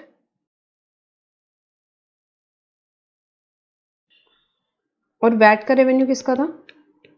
State government का। ठीक है, अब गुड्स, वैट मतलब किस पे लगता था? गुड्स पे। तो गुड्स का रेवेन्यू किसका हुआ करता था? स्टेट गवर्नमेंट का। और सर्विसेज का रेवेन्यू किसका हुआ करता था? सेंट्रल गवर्नमेंट का। और अब टैक्स क्या है? Goods and service tax, GST. GST में अब गुड्स पे भी और सर्विस पे भी दोनों गवर्नमेंट साथ साथ में टैक्स लगाएंगे। मतलब अगर ये मैं पेन सेल कर रही हूं, पेन क्या है? गुड्स, गुड्स है, गुड्स की डेफिनेशन पढ़ेंगे। अभी अभी ये तो मान सकते हो ना गुड्स है, ठीक है, ये पेन गुड्स है, ये मोबाइल गुड्स है। ये मोबाइल जब मैं सेल करूंगी तो टैक्स क्या लगेगा? CGST plus SGST. तो उसमें सेंट्रल गवर्नमेंट का सीजीएसटी का शेयर रहेगा, स्टेट गवर्नमेंट का एसजीएसटी का। मतलब गुड्स पे, पहले गुड्स पे सिर्फ स्टेट गवर्नमेंट का रेवेन्यू हुआ करता था, अब गुड्स पे जीएसटी आने के बाद स्टेट का भी रहेगा और सेंटर का भी रहेगा। पहले सर्विसेज पे, मैं सीए हूं, मैं कंसल्टेंसी सर्विसेज देती हूं मेरी क्लाइंट्स को। पहले सर्विसेज का रेवेन्यू सेंट्रल गवर्नमेंट को जाता था, अब मैं सर्विसेज दूंगी अपने क्लाइंट को। यहां मुंबई में ही मैंने कोई सर्विस दी अपने क्लाइंट को, रिटेनरशिप, जीएसटी की इंपैक्ट एनालिसिस असाइनमेंट बना के दिए, सारा कुछ किया, उसमें इंपैक्ट एनालिसिस रिपोर्ट बना के दी, सॉरी, उसमें मेरे को टैक्स क्या लगाना पड़ेगा? मेरे को टैक्स लगाना पड़ेगा भाई सीजीएसटी प्लस एसजीएसटी। मतलब अब सर्विसेज पे रेवेन्यू दोनों गवर्नमेंट को मिलता है, स्टेट को भी, सेंटर को, जो पहले सिर्फ सेंटर को मिला करता था। ठीक है, तो now state also has the power to levy on services and centre has the power to levy on goods, जो पहले वैट स्टेट गवर्नमेंट का हुआ करता था। ठीक है, ये है हमारा dual model GST. I hope समझा होगा आपको। नेक्स्ट बेटा, body of GST law. Body of GST law कौन कौन से एक्ट्स है? 5 एक्ट्स आए बेटा, जीएसटी में 5 एक्ट्स आए। एक आया central goods and service tax act 2017, next आया state goods and service tax act 2017। ये किसके लिए आया? इंट्रा स्टेट ट्रांजैक्शंस जो हमारे हो रहे हैं उस पे क्या लगता है? आपने जनरली देखा होंगे कोई ना कोई बिल्स वगैरह पे सीजीएसटी और एसजीएसटी लगता है, सीजीएसटी और एसजीएसटी लगता है। वो यहाँ पे कौन से एक्ट से गवर्न होता है? CGST act 2017, SGST act 2017। तो एग्जाम्पल के साथ साथ समझेंगे हम यहाँ पे। फॉर एग्जाम्पल बेटा, मिस्टर ए जो है कहाँ के? मुंबई, उन्होंने गुड सेल किया याचना को, याचना भी मुंबई में, मोबाइल सेल किया for example, mister A Mumbai से, याचना मुंबई से। एक चीज अभी भी क्लैरिफाई कर दूं, चैप्टर नंबर 3 हम पढ़ेंगे यहाँ पे, उस टाइम पे हम डेफिनेशन इंट्रास्टेट की डिटेल में पढ़ेंगे, अभी लेमैन लैंग्वेज में समझो, ठीक है।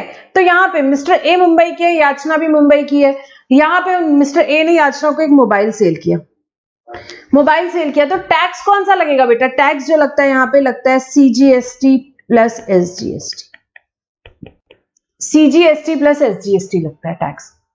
इंट्रास्टेट सेल आपने देखा होगा, आप लोग जाओ यहाँ पे लोकल जहां पे आप हो वहां पे शॉप से आप कुछ खरीदते हो, टैक्स कौन सा लगता है? सीजीएसटी प्लस एसजीएसटी लगता है। अब ठीक है, ये बात हुई कब? इंट्रास्टेट, स्टेट के यहाँ पे हम अगर सेल हो रहा है यहाँ पे तब, तो कौन सा एक्ट से लगता है बेटा? सीजीएसटी, सीजीएसटी एक्ट 2017 से, एसजीएसटी एक्ट 2017 से एसजीएसटी यहाँ पे लगता है। एसजीएसटी एक्ट किसके लिए आया? ऑल 29 स्टेट्स के लिए आया बेटा। जो अलग अलग स्टेट है सबका अपना अपना एसजीएसटी एक्ट है। महाराष्ट्र यहाँ पे महाराष्ट्र का जीएसटी एक्ट होगा, मध्य प्रदेश का जीएसटी एक्ट होगा, गुजरात का जीएसटी एक्ट होगा, हर एक स्टेट का अपना अपना यहाँ पे क्या रहेगा? एसजीएसटी एक्ट रहेगा, एसजीएसटी एक्ट रहेगा, ठीक है। क्योंकि इंडिया का फेडरल स्ट्रक्चर ही ऐसा है, हर स्टेट का अपना अपना यहाँ पे क्या रहेगा? स्टेट का यहाँ पे एसजीएसटी एक्ट रहेगा बेटा। बट हम अभी आगे देखेंगे, बाकी सब चीजें सेम है, सेक्शन सेम है, लॉ सेम है, नोटिफिकेशन सारे सेम है, रेट ऑफ टैक्स सेम है, वैल्यूएशन के रूल्स सेम है, सब चीजें सेम है, बट हर स्टेट का अपना अपना यहाँ पे क्या है? एक्ट है बेटा। किसके लिए आया? 29 स्टेट्स के लिए, और 3 यूनियन टेरिटरी है बेटा, दिल्ली, अब जम्मू कश्मीर भी एंड पौंडीचेरी, ये तीनों का खुद का स्टेट लेजिस्लेचर है। कौन कौन? दिल्ली, पौंडीचेरी, जम्मू कश्मीर। तो इनके केस में भी बेटा क्या लगता है? एसजीएसटी एक्ट लगता है। बाकी की यूनियन टेरिटरी मैम, बेटा बाकी की यूनियन टेरिटरी के लिए जो एक्ट है वो है union territory goods and service tax act, UTGST जिसे बोला जाता है। क्या बोला जाता है? यूटीजीएसटी यहाँ पे एक्ट है 2017। कौन सी यूनियन टेरिटरीज के है मैम? बेटा बाकी की जो यूनियन टेरिटरीज है, मतलब कि first Andaman Nicobar, then Ladakh, then Lakshadweep, then Dadra Nagar Haveli and Daman and Diu, अब इनको एक ही बना दिया गया है, एंड देन लास्ट चंडीगढ़। ये 5 यूनियन टेरिटरी में क्या टैक्स लगेगा बेटा? यूटीजीएसटी लगेगा, यूटीजीएसटी लगेगा। सो फॉर एग्जांपल यहां पे मिस्टर ए कहां से है मैम? मिस्टर ए तो यहां पे अंडमान निकोबार से है, ओके।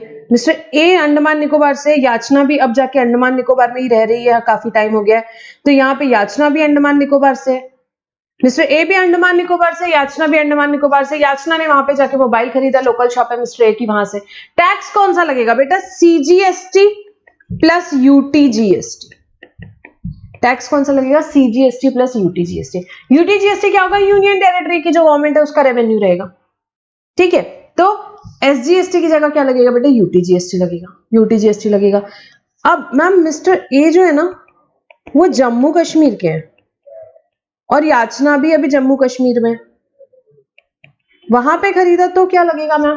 तो बेटा उस केस में लगेगा सीजीएसटी प्लस एसजीएसटी। क्यों ma'am? 3 union territory, Delhi, Pondicherry and Jammu Kashmir, हमें समझ गया। यहाँ पे यूटीजीएसटी नहीं लगेगा, यहाँ पे क्या लगेगा? एसजीएसटी लगेगा, ये बेटा याद रखना है आपको, ठीक है। तो यहाँ पे क्या लगेगा? CGST and SGST. अब ये रिसेंट अमेंडमेंट है बेटा, यहाँ पे पहले जम्मू कश्मीर लद्दाख जो था वो एक ही था, अभी क्या हो गया? यहाँ पे जम्मू कश्मीर, यहाँ पे स्टेट लेजिस्लेचर है उसके पास में, जम्मू कश्मीर को यहाँ पे डीम टू बी स्टेट माना जाएगा, एंड लद्दाख के केस में क्या टैक्स लगेगा बेटा? CGST plus UTGST. I hope it is clear, ठीक है। अब मैम अभी ये तो ठीक है, ये आप इंट्रास्टेट बता रहे हो। अब फॉर एग्जाम्पल मिस्टर ए तो मुंबई के हैं, याचना जो है सूरत से, गुजरात। याचना कहां से? गुजरात से। मिस्टर ए मुंबई कहां आता है मैम? महाराष्ट्र में। अलग अलग स्टेट्स है मैम, अलग अलग स्टेट्स है। मैं फिर से बोल रही हूँ, इंटर स्टेट इंट्रास्टेट की डेफिनेशन जो है हम कब पढ़ेंगे? आगे के चैप्टर में पढ़ेंगे, अभी सिंपली समझो। तो इस केस में मैम टैक्स क्या लगेगा बेटा? टैक्स लगेगा यहाँ पे आईजीएसटी। क्यों लगा मैम? इंटर स्टेट बेटा, इंटर स्टेट के लिए टैक्स कौन सा लग रहा है? आईजीएसटी लग रहा है, integrated goods and service tax act. और उसके लिए कौन सा एक्ट आया बेटा? आईजीएसटी एक्ट यहाँ पे आया हमारा, which is our 4th act. First was CGST SGST for intrastate, then UTGST किसके लिए था? यहाँ पे इंट्रा यूनियन टेरिटरी के लिए, देन आईजीएसटी एक्ट 2017 आया। आईजीएसटी एक्ट 2017 आया। मैम अब ये सब क्यों हुआ बेटा? एक बहुत बढ़िया स्टोरी मैं आपको सुनाऊंगी यहाँ पे, छोटी सी, वेरी इंपॉर्टेंट। जीएसटी में हम कौन से मॉडल पे है जीएसटी? बेटा हम शिफ्ट हो गए डेस्टिनेशन बेस्ड मॉडल में। पहले था जो होता था सीएसटी के टाइम पे, मैं आपको समझाऊंगी, ओरिजिन बेस्ड यहाँ पे टैक्सेशन होता था, उससे मेजर शिफ्ट हुआ, मेजर मेजर मेजर, और हम कहां पे आ गए? उससे हम आ गए मैम डेस्टिनेशन बेस्ड में। Destination based, consumption based model पे हम आ गए। मतलब क्या हुआ? मतलब पहले सीएसटी के टाइम पे क्या होता था बेटा, अगर मिस्टर ए यहां पे कहां से, मुंबई से है, और याचना कहां से है, हमारा सिमिलर एग्जांपल कंटिन्यू करेंगे, सूरत से, गुजरात से, याचना गुजरात से है, तो टैक्स कौन सा लगता था बेटा? यहां पे पहले टैक्स कौन सा लगता था? सीएसटी लगता था। कौन सा टैक्स लगता था? सीएसटी लगता था इंटरस्टेट सेल्स में। सीएसटी का रेवेन्यू किसका होता था? ओरिजिन बेस्ड टैक्सेशन था बेटा। सीएसटी का रेवेन्यू होता था महाराष्ट्र गवर्नमेंट का। सीएसटी का क्रेडिट नहीं मिलता था। क्यों नहीं मिलता था? गुजरात गवर्नमेंट बोलती थी भाई मैं क्यों क्रेडिट दूं, महाराष्ट्र में जाके पे किया ना, उनसे मांगो क्रेडिट। याचना को क्रेडिट नहीं मिलता था। ये जीएसटी के पहले की बात कर रही हूं। जीएसटी के पहले में जब यहां पे मुंबई से माल गया, कहां? सूरत बेटा, गुजरात, यहां पे टैक्स कौन सा लगता था? मैम टैक्स लगता था सीएसटी, और वो रेवेन्यू होता था किसका? ओरिजिन बेस्ड टैक्सेशन सिस्टम था, महाराष्ट्र गवर्नमेंट का रेवेन्यू होता था। महाराष्ट्र गवर्नमेंट का रेवेन्यू होता था। याचना को क्रेडिट मिलता था? नहीं। क्यों? क्योंकि गुजरात गवर्नमेंट बोलती थी भाई मैं क्यों क्रेडिट दूं, पे महाराष्ट्र में किया, वहां जाके लो। महाराष्ट्र गवर्नमेंट बोलती थी अच्छा भाई मिस्टर ए 29 स्टेट्स में हर जगह माल भेजेंगे, हम क्या हर जगह का हिसाब किताब रखते रहें? नहीं हो पाएगा, सॉरी। तो कोई क्रेडिट देता ही नहीं था, कोई क्रेडिट देता ही नहीं था, इसलिए सीएसटी का क्रेडिट नहीं मिलता था, और यहाँ पे अननेसेसरी टैक्स का बर्डन हो जाता था। इसलिए बहुत जरूरी था भाई, बहुत जरूरी था यहाँ पे कि कोई ऐसा सिस्टम आए जिससे कि यहाँ पे जो हमारा टैक्स है, यहाँ पे इस तरीके से जो ब्लॉक हो रहा है, यहाँ पे टैक्स का जो बर्डन आ रहा है वो ना आए। इसलिए जीएसटी में आईजीएसटी कंसेप्ट लाया गया, और हम शिफ्ट हो गए किस पे? डेस्टिनेशन बेस्ड मॉडल पे। डेस्टिनेशन बेस्ड मॉडल का मतलब क्या हुआ? अब अगर मिस्टर ए कहां के हैं? जो कि मुंबई के, गुड्स बेचते हैं याचना को। याचना कहां से? भाई गुजरात से है, बात हुई थी अभी। तो टैक्स कौन सा लगेगा भाई? आईजीएसटी लगेगा। आईजीएसटी लगेगा, जिसका क्रेडिट क्या याचना को मिलेगा? यस यस, जीएसटी में कंसेप्ट है सीमलेस फ्लो ऑफ क्रेडिट। बिल्कुल क्रेडिट मिलेगा याचना को। क्यों मिलता है याचना को क्रेडिट? क्योंकि आईजीएसटी बेटा कलेक्ट कौन करता है? आईजीएसटी कलेक्ट तो सेंट्रल गवर्नमेंट करती है। IGST is collected by central government, however it is apportioned between central government and consuming state।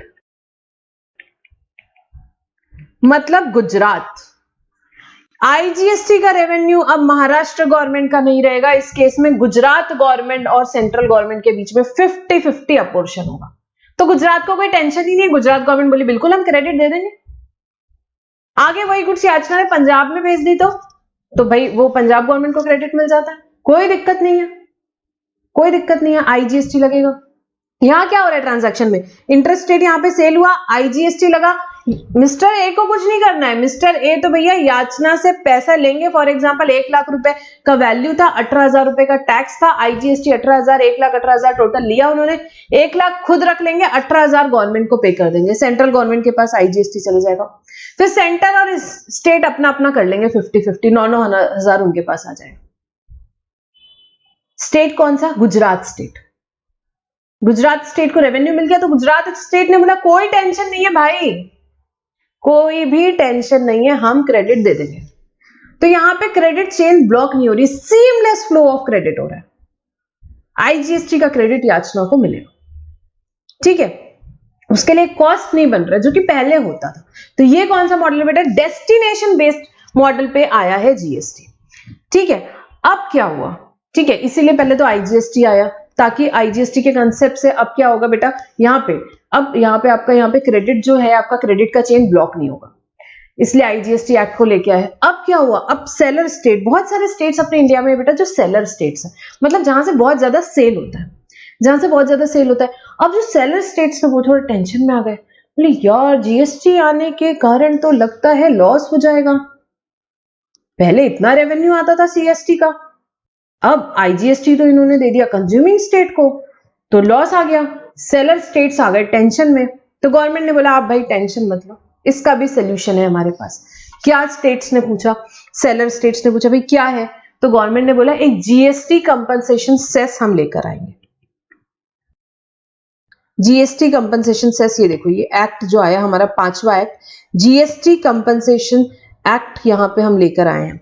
इसका मतलब क्या हुआ मैम, तो बेटा इसमें गवर्नमेंट ने बोला कि हम क्या करेंगे ना, जीएसटी से जो भी सेलर स्टेट्स हैं लाइक जैसे हमारे एग्जांपल में महाराष्ट्र, जो भी सेलर स्टेट्स को हम असेस करेंगे कि भाई इनको यहाँ पे क्या हो गया, लॉस हो गया है, क्यों, जीएसटी आने के कारण इनको बहुत ज्यादा लॉस हो रहा है, तो उन स्टेट्स को हम कंपनसेट करेंगे और उसका पैसा हम कहां से लाएंगे, हम लगाएंगे एक सेस जिसको बोलेंगे जीएसटी कंपनसेशन सेस। क्या सभी प्रोडक्ट पे लगेगा, नहीं, लग्जूरियस प्रोडक्ट और सिन गुड्स पे लगाएंगे, लग्जूरियस प्रोडक्ट और सिन गुड्स पे लगाएंगे। और हम क्या करेंगे, उससे जो भी हमारा रेवेन्यू कलेक्ट होगा वो हम किसको देंगे, वो हम उन स्टेट्स को देंगे, हम असेस करेंगे, उसके बाद हम उन स्टेट्स को देंगे जिनको जीएसटी आने के कारण यहां पे नुकसान हुआ है। उसके लिए हमने एक सेस लेकर के आएंगे, हम देखेंगे, हमको जब लगेगा तब हम लगाएंगे, किस पे लगाएंगे, हम लगाते रहेंगे लग्जूरियस प्रोडक्ट पे, सिन प्रोडक्ट पे। और उसके लिए कौन सा एक्ट आया बेटा, GST compensation cess, GST compensation यहाँ पे एक्ट आया 2017। तो इन शॉर्ट कौन कौन से एक्ट आए, 5 एक्ट आए बेटा। सीजीएसटी एसजीएसटी लगाने के लिए यहाँ पे सीजीएसटी एक्ट 2017 एक ही है बेटा, सीजीएसटी एक्ट एक ही है। एसजीएसटी एक्ट 29 स्टेट्स के लिए 29 एक्ट है और 3 यूनियन टेरिटरी के लिए भी है। कौन सी 3 यूनियन टेरिटरी, दिल्ली, जम्मू कश्मीर और यहाँ पे Pondicherry. Then UTGST act 5 union territory के लिए, कौन सी, Andaman Nicobar, Ladakh, Lakshadweep, Dadra Nagar Haveli and Daman and Diu, ये एक ही यूनियन टेरिटरी है अब, Dadra Nagar Haveli and Daman and Diu, and Chandigarh 5th। इनमें टैक्स कौन सा लगेगा, यहाँ पे यूटीजीएसटी लगेगा, सीजीएसटी प्लस यूटीजीएसटी। आईजीएसटी कब लगेगा भाई, इंटर स्टेट के केस में आईजीएसटी, और लग्जूरियस और सिन प्रोडक्ट में जब भी लगेगा, सेलर स्टेट को कंपनसेट करने के लिए यहाँ पे टैक्स लगाएगा जाएगा जीएसटी कंपनसेशन सेस, और उसके लिए वो एक्ट आया। तो ये 5 एक्ट आए बेटा, ये 5 एक्ट है। अब मैम अगर इंटर यूनियन टेरिटरी हो रहा है, जैसे कि फॉर एग्जांपल अंडमान निकोबार से मुंबई माल जा रहा है, तो टैक्स कौन सा लगेगा बेटा, आईजीएसटी लगेगा, आईजीएसटी लगेगा। ये सारा डिस्कशन थोड़ा सा और होगा चैप्टर नंबर 3 में, ठीक है। अब ये हुआ हमारा body of GST law, then framework we have already discussed. Next administration, ये हमने ऑलरेडी देखा है, हमने अभी जस्ट पढ़ा है, हम समझेंगे। GST is a destination based tax, बेटा याद रखना, एमसीक्यू में कभी पूछ सकते हैं, आपको याद होना चाहिए कौन सा मॉडल है जीएसटी, डेस्टिनेशन बेस्ड मॉडल है, मेजर मूव है ये। Applicable on all transaction involving what, supply of goods and services for a consideration subject to some exception. इसका ये पूरा चैप्टर नंबर 2 है, सप्लाई का हम पढ़ेंगे। जीएसटी किस पे लगता है बेटा, सप्लाई पे लगता है, टैक्सेबल इवेंट होता है, हम पढ़ेंगे चैप्टर नंबर 2 सप्लाई का ये। तो सप्लाई किसका भाई, गुड्स का या सर्विस के, सप्लाई पे जीएसटी लगता है, सारे ट्रांजैक्शंस पे एक्सेप्शंस हम देखेंगे। अब इंटर स्टेट सप्लाई किया तो अब आपको पता है कौन सा टैक्स लगेगा बेटा, आईजीएसटी लगेगा, which is levied and collected by yes central government, and then it is apportion between centre and state. Ratio क्या है अभी, 50-50। देन इंट्रा स्टेट सप्लाई के केस में क्या लगेगा बेटा, CGST, SGST, in case of what बेटा, CGST levied and collected by central government का रेवेन्यू होता है, SGST levied and collected by the respective states. And intra union territory for example Andaman Nicobar to Andaman Nicobar, in that case CGST plus UTGST, levied and collected by बेटा what, क्या, union territory, UTGST levied and collected by union territory without state legislature. 5 union territories जो हमने देखी, ठीक है। इसमें reformation कैसा हुआ है अभी हमने जैसे कि देखा कि जैसे जम्मू कश्मीर और लद्दाख का रिफॉर्मेशन हुआ है, ये सब आपको पता ही है, ये अभी रिसेंटली हुआ है, थोड़े टाइम पहले ही। तो अब जम्मू कश्मीर क्या हो गया बेटा, it is deemed to be state, and Ladakh क्या रहेगी हमारी यूनियन टेरिटरी। एंड पहले दादरा एंड नागर Haveli and Daman and Diu अलग अलग यूनियन टेरिटरीज थी, उनको यहाँ पे मर्ज करके एक ही यूनियन टेरिटरी बन गया। So this is the new thing. Now ये हुआ, अब लेजिस्लेटिव फ्रेमवर्क देखेंगे।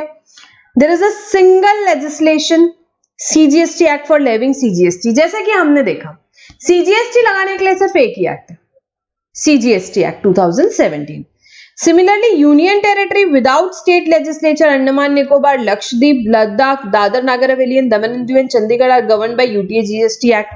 ये भी हमने अभी समझा, ये मैंने साथ में डिस्कशन ले लिया था, अभी बस हम एक बार देख लेते हैं. So union territory without state legislature, पांचों के लिए क्या है बेटा, UT GST Act है. For levying what, UT GST. States and union territory with their own state legislature, that is Delhi, Jammu Kashmir, Pondicherry and all the 29 states have their own GST legislation for levying what, SGST लगता है इन cases में.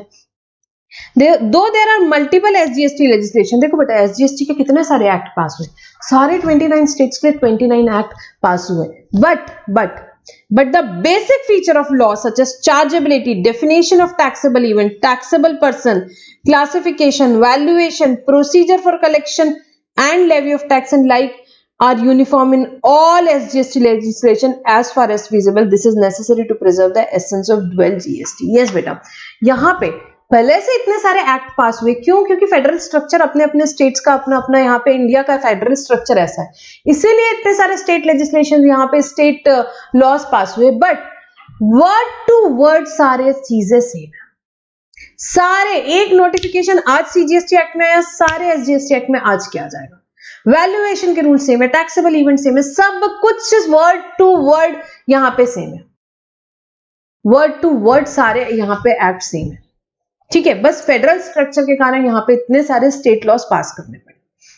हम यहाँ पे class में क्या पढ़ेंगे बेटा, आपको जो एप्लीकेबल है, हम सीजीएसटी एक्ट पूरा पढ़ेंगे, देन आईजीएसटी एक्ट के जो प्रोविजंस यहाँ पे एप्लीकेबल है, आईजीएसटी एक्ट जो है हम पढ़ेंगे, हमारा एक चैप्टर ही आईजीएसटी एक्ट, चैप्टर नंबर 11 वो हम पढ़ेंगे. बाकी प्रोविजंस हम जो पढ़ रहे हैं यहाँ सीजीएसटी एक्ट, सिर्फ एक चैप्टर नंबर आपका 3 है, उसमें कुछ प्रोविजंस हम आईजीएसटी एक्ट के पढ़ेंगे, देन चैप्टर नंबर 11 पूरा आईजीएसटी एक्ट का. उसके अलावा जितने सेक्शंस हम क्लास में पढ़ेंगे सारे सेक्शंस याद हो जाएंगे, टेंशन नहीं मतलब, बहुत मल्टीपल रिवीजन करेंगे हम क्लास में, वो सब किसके, सीजीएसटी एक्ट के रहेंगे. ठीक है, वो मैं आपको बताऊंगी. Classification of goods and services. The goods are classified on the basis of HSN, that is harmonized system of nomenclature under GST. बेटे यूएस से अडॉप्ट किया है हमने ये सिस्टम, क्या, harmonized system of nomenclature. Goods उसके बेसिस पे classify होते हैं, गुड्स उसके बेसिस पे क्लासिफाई होते हैं. A new scheme of classification of service has been devised wherein service of various description has been classified under various section headings and groups. तो यहाँ पे क्या है बेटा, सर्विस की जो है स्कीम वो जो है यहाँ पे डिवाइस की गई है, जिसमें कि जो अलग अलग डिस्क्रिप्शन की सर्विस है उनको क्लासिफाई किया गया है, sections, headings, groups and all that. तो सर्विस के लिए एक नया सिस्टम आया, गुड्स के लिए जो सिस्टम यहाँ पे गुड्स जिस बेसिस पे क्लासिफाई होते हैं वो कौन सा है बेटा, एचएसएन सिस्टम है, एचएसएन सिस्टम है. ठीक है, तो यहाँ तक बेटा हम यहाँ पे हमारा एक बार डिस्कशन स्टॉप करते हैं. इस चैप्टर से रिलेटेड यहाँ पे हमने सारी चीजें यहाँ पे समझी, यहाँ पे अभी हमारा फ्रेमवर्क शुरू है, इसके आगे का जो पोर्शन है हमारे नेक्स्ट वीडियो में करेंगे. सो बेटा will stop our discussion over here. Thank you for now.